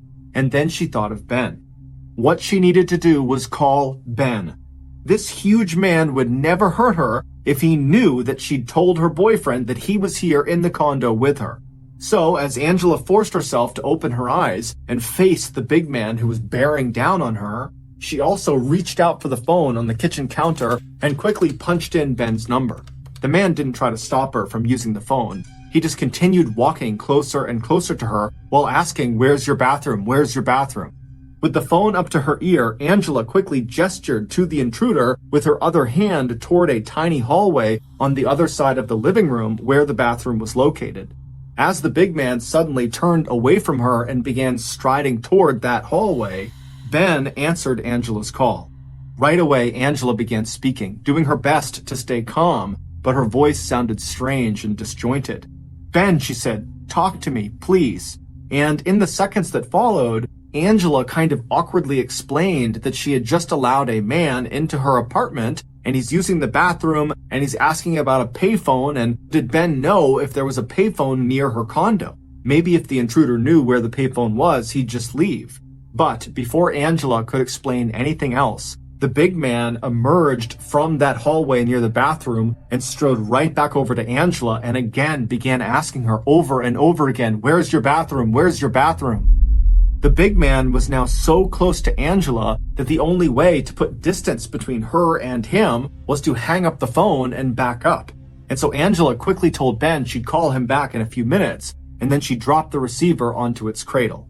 But before Angela could step away, the big man had taken one of the knives out of her butcher block on the kitchen counter, and even as Angela tried to turn and run toward the front door to escape, the big man lunged and he grabbed her with one arm around the waist and began pulling her away from the door.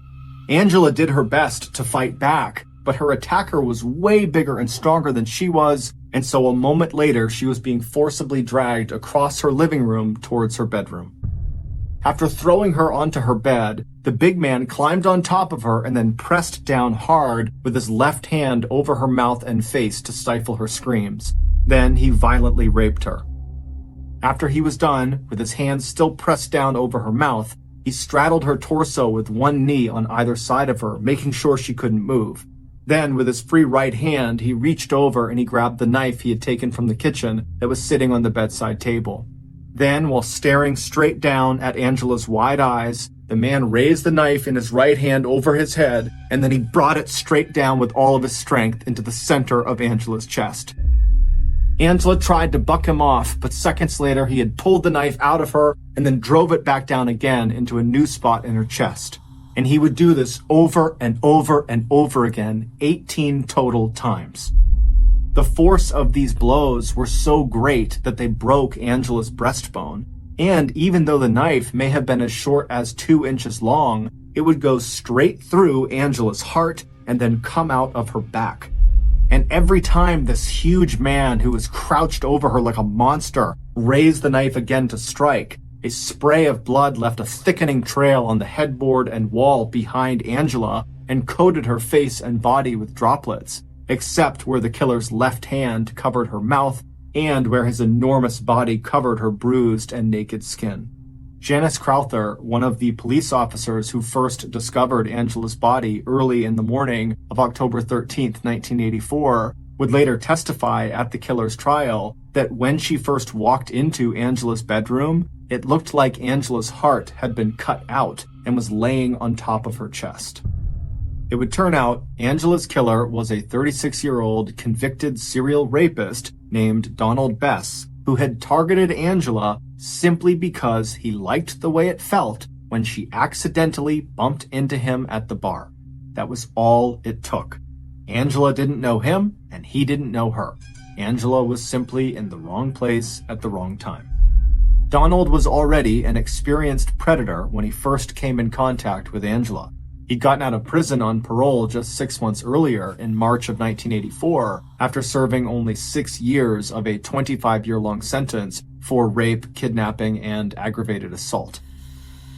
Although he was living and working in Houston, Donald had made the 240-mile drive north to Dallas several times that summer and fall to visit friends and to meet women at local bars. 9 months after getting away with the rape and murder of Angela Samoda, Donald would go on to rape, but not kill, yet another Texas woman. However, this time he was caught, and in 1985 he was sentenced to 999 years in prison, however, again with the possibility of parole. But in April of 2008, the DNA testing that Sheila had wanted the Dallas police force to do for so many years finally paid off when the DNA at Angela's crime scene matched Donald Bess's DNA. On June 18, 2010, Donald Bess was convicted of capital murder in the rape and stabbing death of Angela Samoda, and he would be sentenced to death. Now 74 years old, Donald is still on death row at Polunsky Prison in Livingston, Texas. While there is no execution date as of now, Donald will never be eligible for parole. As for Sheila, when she finally heard the name of Angela's real killer back in 2008, she was shocked. For more than 20 years, she had completely believed that Angela's killer was Russell Buchanan.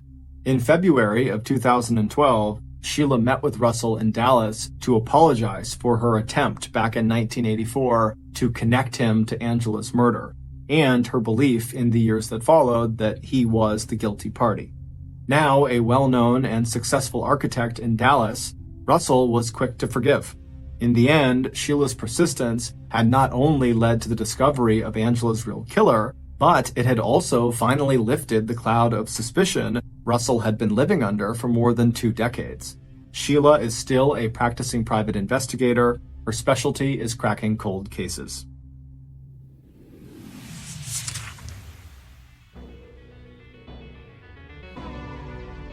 Thank you for listening to the MrBallen podcast. If you enjoyed today's story and you're looking for similar content, be sure to check out all of our studio's podcasts. We have this podcast, the MrBallen podcast, and we have MrBallen's Medical Mysteries, we have Bedtime Stories, and we have Runful. All you have to do is look up Ballen Studios wherever you get your podcasts, and you'll find all of them.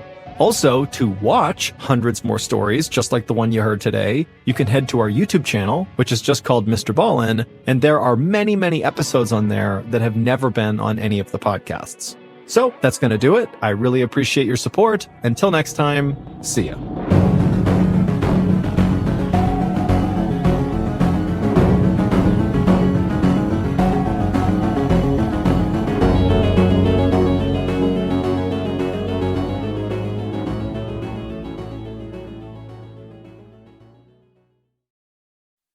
There are certain stories that legitimately just seem too strange to be true, and today's story is definitely one of those.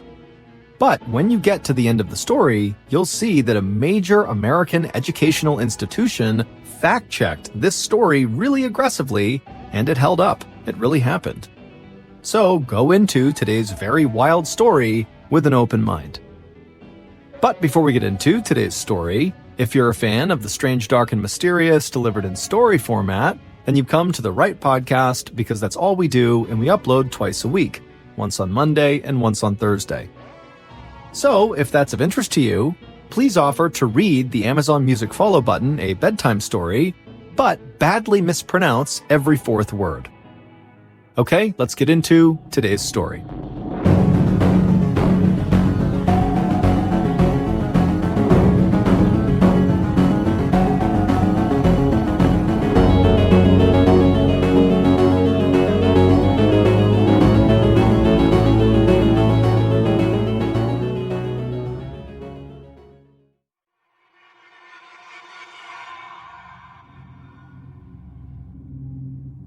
At the end of December in 1984, in a little village in northern India, a young woman named Sumitra had her first child with her husband. And right away, Sumitra fell in love with her little baby boy. She had always wanted a baby, and now that she had one, she carried him with her everywhere, strapped to her chest. And any time she had a free hand from cooking or housework, she would use it to pat his head or tickle his feet. Life was not easy for anyone in Sumitra's village, which was located just south of the Himalayan mountains along the Ganges River. Sumitra's village was very poor. People lived in mud huts with thatched roofs, they had no electricity, and basically no one had any formal education. As for Sumitra, her life was especially challenging, even relative to her peers, because when she was very young, her mother died, and then her father had to go away all the time for work, and so she was left alone a lot and basically was raised by a cousin. And now, even though she was married, her husband also had to travel quite a bit for work. And so Sumitra, she lived with her husband's parents in their hut, but the reality is she wasn't nearly as close with them as she was with her own family, and her own family was nowhere nearby. And so Sumitra's life was really quite lonely, even as an adult. And so when Sumitra had her baby, it was like for the first time in her life, she didn't feel alone, and she was excited about her life. She was happy that something was finally going the way she wanted it to. But then, one day in early 1985, everything changed. That day, Sumitra, with her son attached to her chest, was walking into town to get water from the well. And as she was walking along the dirt path, she suddenly came to a stop, very rigid, and she dropped her bucket on the ground. A couple of other villagers who were nearby heard the bucket fall. They turned and looked at Sumitra, who was standing there totally rigid. And so one of these villagers, who was very concerned, walked over to Sumitra and asked her what was going on. But Sumitra, she didn't say anything. She just stood there frozen. And this concerned villager looked down at Sumitra's hands, and her fingers were bending back so hard it almost looked like they might break going in the other direction. And then this villager, before asking any more questions, looked up at Sumitra's face, and her eyes had rolled back into the back of her skull, and she had begun grinding her teeth so hard that it was making this loud cracking sound with every movement of her jaw side to side. And so this villager was totally terrified and backed up for a second, and right as they did, Sumitra's baby, who was still strapped to Sumitra's chest, began hysterically crying. And so the combination of Sumitra's baby crying and these other couple of villagers who were staring at Sumitra, who's standing there in this very grotesque pose, attracted the eyes of other nearby villagers. And soon there was a crowd of people just standing there looking at Sumitra, not sure what to do. And then, just as suddenly as Sumitra had fallen into this trance, it stopped, and Sumitra, she kind of shook her head, she fluttered her eyes, and she looked around, and then suddenly became aware that her son is hysterically crying, and also there's this crowd of people all around her. She has no idea why. And so, feeling really embarrassed, but again, not knowing what's going on, Sumitra quickly picked up her water bucket, she held her son and hustled out of the crowd of people and made her way into town where she would get water. When Sumitra came back from the well and was back near her hut, she didn't tell anyone about what had happened on the way to the well. Frankly, she couldn't really remember what happened. And so Sumitra told herself that whatever happened on the trail to the well, that trance she fell into, it had to be a one-time thing, likely brought on by stress and sleeplessness from having a new baby. But a few weeks later, it happened again, and this time the trance lasted quite a bit longer. Sumitra's father-in-law had walked into their kitchen and found Sumitra standing there totally rigid with her hands kind of bending backwards and her eyes rolled back in her skull. And he would tell her later on that he had shaken her and tried to wake her up, but he couldn't for almost 10 minutes. And then when she had snapped out of it, she had no memory and had no idea what happened. By May of 1985, so roughly 5 months after her first trance, Sumitra was falling into these bizarre spells nearly every day, and they were lasting hours at a time. And even more bizarre, lately, during Sumitra's trances, she would begin to speak, and the things she said were totally strange. Typically, she would bark out cries for help. She would say her head was being crushed and someone needed to help her. And then suddenly her voice would drop down to a whisper, and she would say, "All I can see is darkness." Sumitra's family would contact the local medicine man, who would come out and examine Sumitra, but he couldn't figure out what was wrong with her. Besides her trances, there seemed to be absolutely nothing wrong with her. She was the picture of good health. And then, on July 16th, 1985, so roughly 6 months into these trances, Sumitra would fall into another trance while she was cooking, and during this trance, she would speak. Except when she spoke, she was very calm, and she just said, "In 3 days, I'm going to die." By this point, Sumitra was terrified of whatever was happening to her, and she was totally exhausted, and so was her family. Sumitra had stopped caring for her son, who was now about 8 months old, because she was afraid that at any moment she could fall into a trance and accidentally hurt him. And so her mother-in-law had basically become the boy's mother, and also Sumitra's husband, who was the primary breadwinner for the family, was forced to stop traveling for work and just stay home and help out with Sumitra and his son. Finally, on July 19th, 1985, so this was the day that in her trance, Sumitra had predicted she would die. On that day, Sumitra woke up and made a very conscious effort not to do anything that could potentially harm her. She didn't cook because she didn't want to be near flames. She didn't walk near anything with any sort of ledge she could fall off. She didn't even walk downstairs for the same reason. She also kept a very safe distance from her son in order to make sure he was safe. And by late afternoon that day, Sumitra was just fine and there was no sign that anything bad was going to happen to her, and so she and her family began to relax.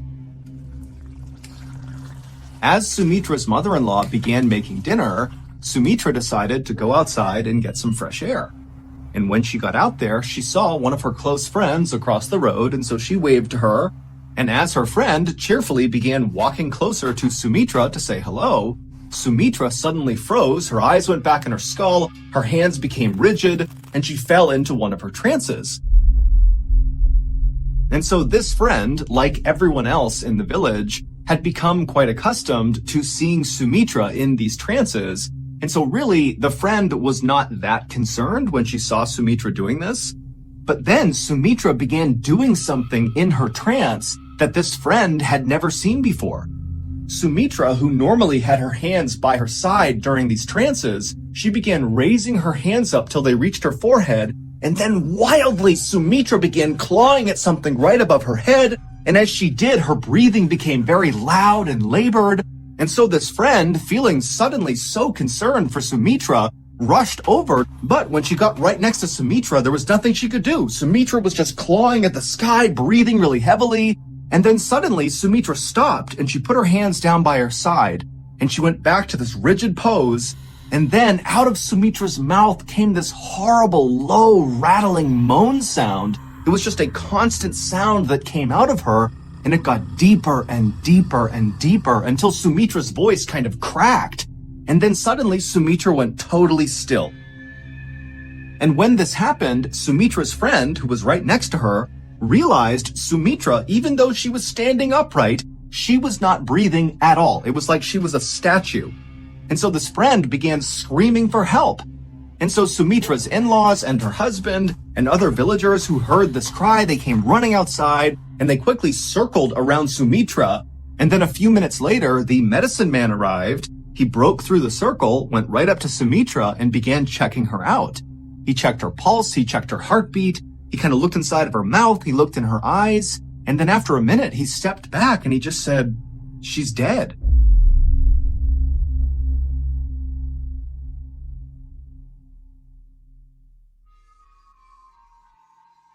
Sumitra's husband fell to his knees, and Sumitra's mother-in-law, who was carrying Sumitra's son, began crying. All the while, Sumitra's body still remained totally upright and rigid in the middle of all these people, with her hands tight by her side and her eyes rolled back, and her face frozen in what looked like a silent scream. Eventually, the medicine man and Sumitra's father-in-law stepped forward and lowered Sumitra's frozen, rigid body onto the ground on her back, and they closed her eyes. There was no hospital to take Sumitra's body to or official to call about her death. And in this village at this time, it was very important for both religious and public health reasons to take care of the body very quickly. And what that looked like was the villagers would work together to perform the Hindu death rituals. And then afterwards, they would cremate the body, which is a process of burning the body until all you have left is the ashes. And so as Sumitra's body lay still rigid on her back right near her home, her family and the villagers began making preparations for her funeral. Sumitra's mother-in-law and some women from the village began scrubbing down Sumitra's body, as well as putting essential oils on her face, and other villagers who were not a part of that went off to find wood for a fire. The villagers weren't talking much, and a lot of the women were crying, but it wasn't just grief they were feeling, it was also fear. They all knew about Sumitra's trances. They happened all the time for months. But what the villagers couldn't wrap their heads around was the idea that during one of these trances, Sumitra had accurately predicted her own death. And so now the villagers couldn't help but think that dark forces were at play here, that maybe Sumitra was possessed, and now whatever had possessed her and killed her is somewhere in the village. And so that night, as the sun started to go down, normally, kids would be out playing in the village, but their parents said, no, come inside. It's not safe outside. And so for the most part, the only people who were outside that night were the women who were still cleaning and prepping Sumitra's body for her funeral. And at some point, one of the women who was doing this was brushing out Sumitra's hair. And as she did that, she suddenly stopped and she backed up and screamed and pointed at Sumitra. And then the other women all around Sumitra's body, they looked over at what this person was pointing at, and they too saw it and screamed, and everyone began scrambling to try to get away from Sumitra as fast as possible. What all these terrified women were seeing was that Sumitra, her eyes were closed, but her eyes were darting left and right, so her eyelids were kind of fluttering. And then suddenly Sumitra's chest filled with air, and then she breathed out a long, loud exhale, and then she opened her eyes and she sat bolt upright and began looking around.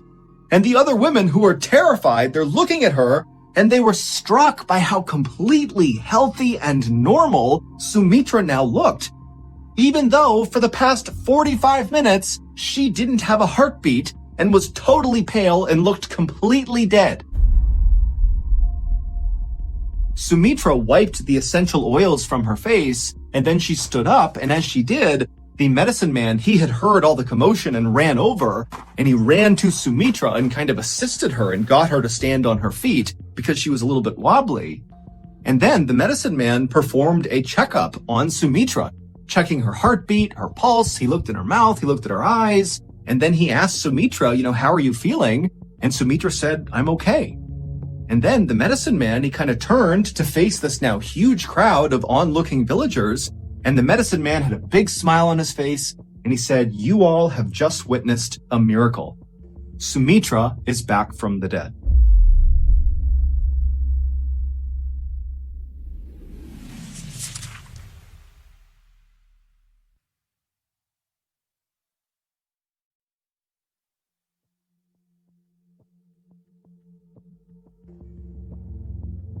Sumitra's husband and her in-laws were too shocked to say anything or really even react. But then suddenly, Sumitra's husband was overcome with joy, and he ran forward to hug Sumitra.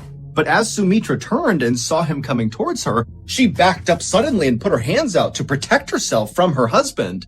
And immediately, the medicine man, he kind of stepped in between the husband and Sumitra, and he patted the husband on the shoulder and said, she's been through something very traumatic. You need to give her time and space to recover. And everybody in the village who saw this happen, they were accustomed to whenever Sumitra fell into one of her trances, when she came out of them, she oftentimes was a little bit confused. And so they all just kind of assumed that this is what was happening, but on a bigger scale. This is a really intense trance they've seen, but she's just confused. She'll be okay soon. And so the villagers dispersed, and the medicine man assisted Sumitra back into her hut, and he got her in her bed where she fell asleep. And then afterwards, the medicine man reassured Sumitra's husband and her in-laws that Sumitra, when she woke up, she'd likely be just fine, but he would come by and he would do another thorough medical exam on her just to make sure. And the next morning, when Sumitra woke up, she did seem a lot better. When she left her bedroom, she seemed far less confused than she had been the night before. But as soon as Sumitra saw her husband and her in-laws, she got so scared she just bolted from her hut and started running away. And so the medicine man who had just come by to do his thorough checkup, he saw her take off, and so he began chasing her, as well as Sumitra's husband and father-in-law. They took off after Sumitra. And finally, when Sumitra's husband caught up to Sumitra, he grabbed her by the arm to stop her, and Sumitra ripped her arm away from him, and she said, "How dare you touch another man's wife?" And as the husband kind of ushered Sumitra back towards their house, she continued to say, "You're not my family, this is not my home." And then finally, Sumitra's husband and the medicine man had to literally drag Sumitra to get her to go back inside the hut. And as they dragged her inside, she kept screaming that her name was Shiva Dueti and her in-laws had killed her. Over the next couple of days, the medicine man and Sumitra's family tried everything they could to try to snap her out of what seemed like a really long trance, but nothing they did worked. It seemed like Sumitra had just kind of lost her mind. Sumitra began refusing to touch her beloved son, and instead would demand that someone bring her Rinku and Tinku, but when no one knew who or what she was talking about, Sumitra would just get furious. Sumitra had never gone to school and so did not know how to write, but now suddenly in this new trance that she was in, Sumitra would go inside of her bedroom and write these long, totally unhinged sounding letters to total strangers, asking them to come, please take her home. And when she wasn't doing that, she was typically outside in the courtyard, looking at a scar on her foot, wondering how she got it. Sumitra also began wrapping her sari, which is a type of dress fabric, in a new and strange way around her head. She also refused to eat off of any dishes that her family had previously used, and her voice began to sound different. It was higher pitched and much faster, and the way she spoke was always so rude. And so eventually, Sumitra's husband and her in-laws and everybody in the village just kind of resigned themselves to the fact that when Sumitra had not had a heartbeat for 45 minutes when she died, during that time, she likely suffered serious brain damage, or at a minimum, when she kind of came back from the dead, she suffered some kind of psychological break. And so that was why she was acting the way she was. And soon, people just stopped trying to break Sumitra out of this trance she was in, and instead, they all focused on just trying to keep her from running away or hurting herself. And then one day, on October 20th, 1985, so 3 months after Sumitra had died for 45 minutes, Sumitra's family heard a knock on their front door. When Sumitra's husband went to the door and opened it up, he saw there was this older gentleman standing there wearing a suit and nice shoes, standing several feet back from the door, as if he was kind of shy but felt compelled to knock on the door. Now, right off the bat, this man looked totally out of place to Sumitra's husband. Nobody in this village wore suits or nice shoes. In fact, most people, including Sumitra and her family, didn't even wear shoes. But even stranger than what this man was wearing was what he was clutching against his chest. He had this huge leather-bound book with gold trim around the edges that he was holding onto very tightly as if it was very important. And so finally, this strange man, who was visibly nervous and rocking back and forth, began to speak. But his voice was so low, Sumitra's husband had to lean forward just to hear him. The man said his name was Ram Tripathi, and he wanted to know if there was a young woman living in this home who had recently begun acting differently. Sumitra's husband had no idea who Ram Tripathi was. He didn't know this guy. He certainly didn't know where he came from. But what was going through his head was, how is this stranger who's dressed in a funny way, who's got this weird book, how is he aware of the issues my wife is having? And so after a long pause, Sumitra's husband just kind of looks Ram Tripathi up and down a couple of times, and then says, "Wait right here, I'll be right back." And then Sumitra's husband turned around, he walked through the hut into Sumitra's bedroom, and kind of matter-of-factly, he said to Sumitra, who was sitting there writing another letter, that there's a strange man outside named Ram Tripathi, and he's asking about you.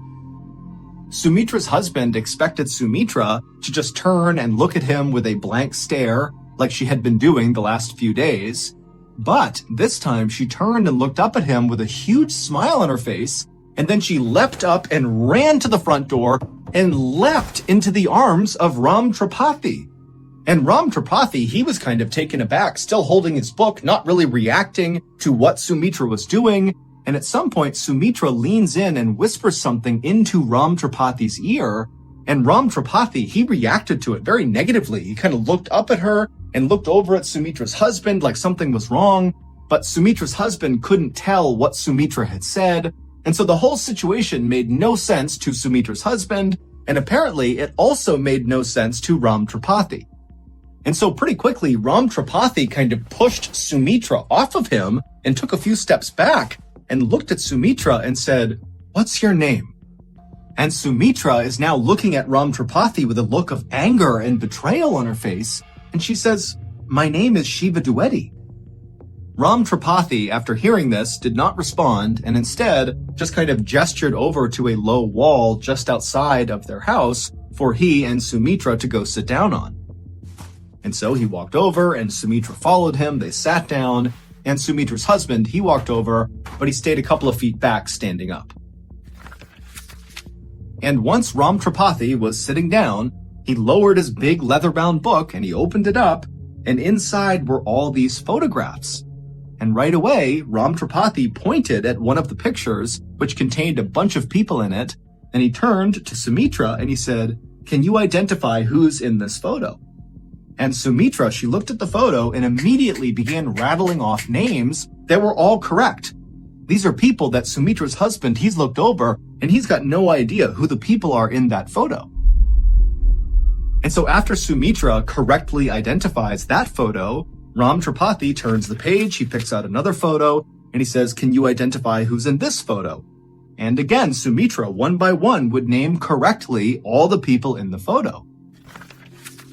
And then finally, Ram Tripathi took a sigh, and he flipped the page one more time, and he pointed to one particular picture which contained one person. And he looked at Sumitra, and he said, "Do you know who this is?"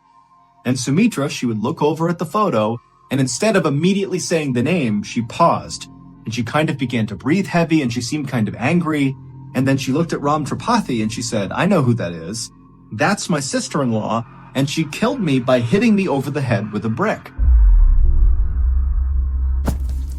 And at this, Ram Tripathi dropped his book on the ground, and he turned and embraced Sumitra as hard and as intensely as she had when she had run out and leapt into his arms. And he and Sumitra, they hugged and cried for a long time.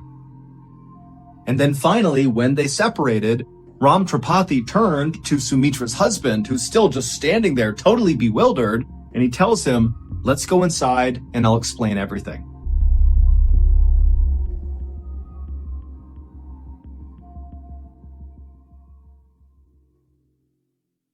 Once Ram Tripathi was inside with Sumitra and her family, he told them an unbelievable story about a woman named Shiva Dwivedi.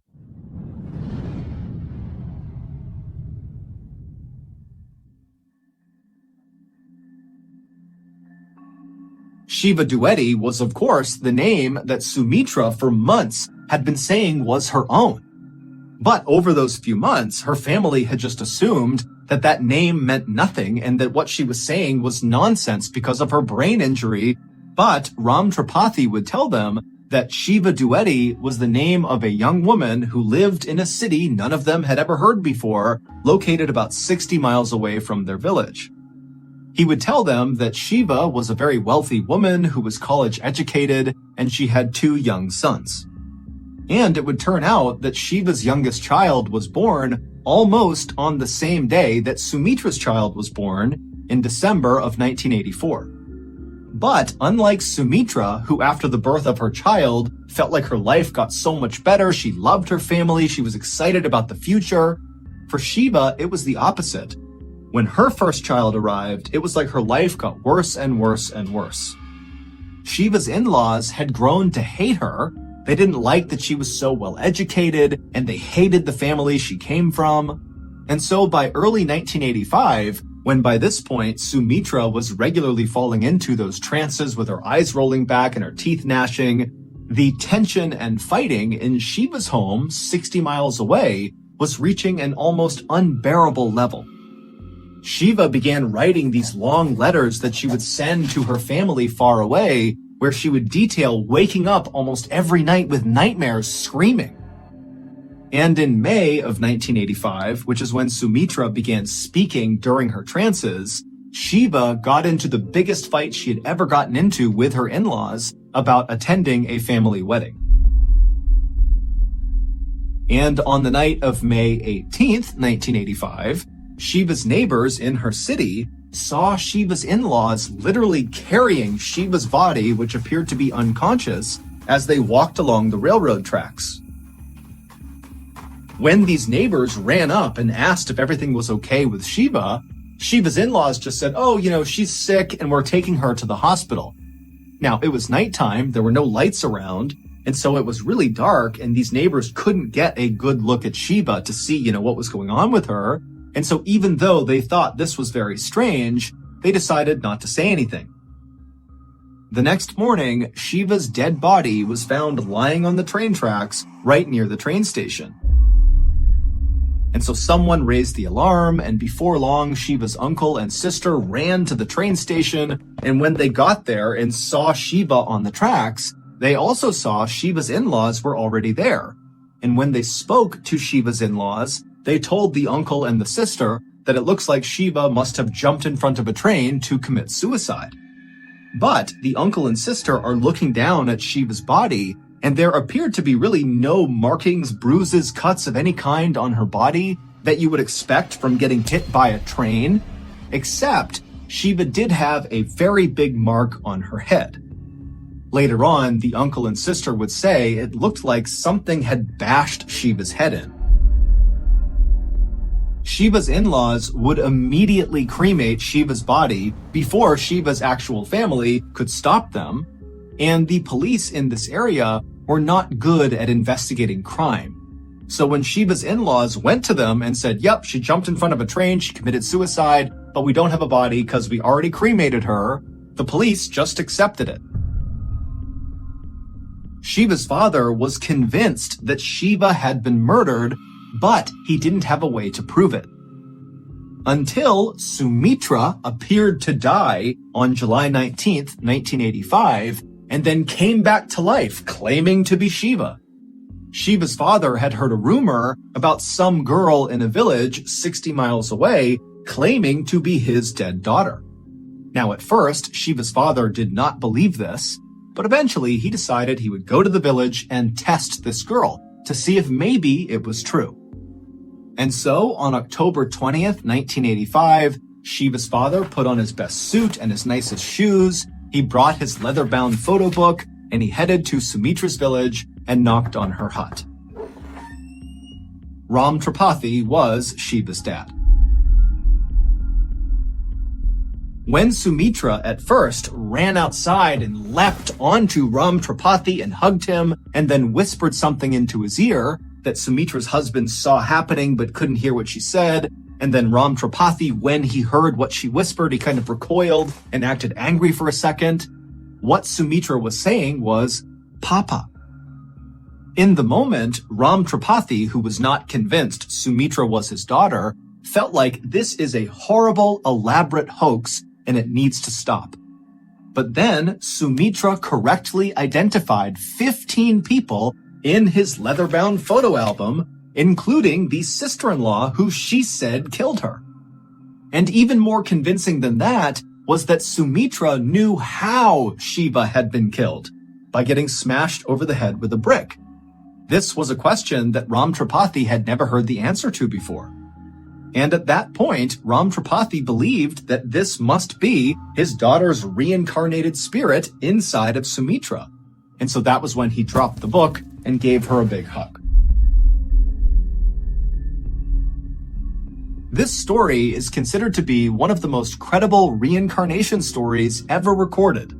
Scientists from the University of Virginia in America actually went to India to study Sumitra and interview everybody involved. And they concluded that this was not a hoax. They said that Sumitra had most likely either been possessed by or reincarnated as Shiva Dwivedi. The change in Sumitra's voice that her family noticed was the same accent that Shiva had. It was very urban and educated. The strange new way that Sumitra wrapped her sari on her head was the same way that Shiva did. Sumitra was rude to her family and refused to eat off the same dishes as them because she believed she was actually a very wealthy woman who was for some reason being forced to live in this poor person's hut. And when Sumitra asked for Tinku and Rinku, those were nicknames that Shiva had given her two sons. And all those seemingly unhinged letters that Sumitra had written and fired off to random strangers were in fact sent to various members of Shiva's family. After Shiva's father, Ram Tripathi, brought Sumitra's story to the police would actually investigate this case, and they would charge some members of Shiva's family. But ultimately, Sumitra's testimony was deemed unacceptable for court, and so the case was never officially solved. As for Shiva's in-laws, they have always denied killing her.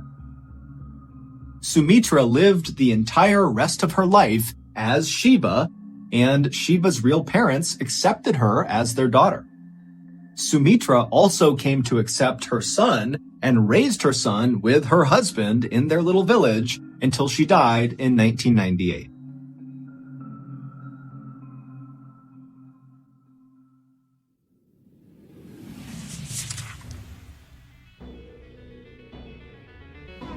Thank you for listening to the MrBallen podcast. If you enjoyed today's story and you're looking for more bone-chilling content, be sure to check out the rest of our studio's podcasts, MrBallen's Medical Mysteries, Bedtime Stories, and Runfool.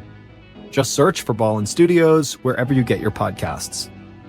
If you want to watch hundreds more stories just like the one you heard today, head to our YouTube channel, which is just called MrBallen. So that's going to do it. I really appreciate your support.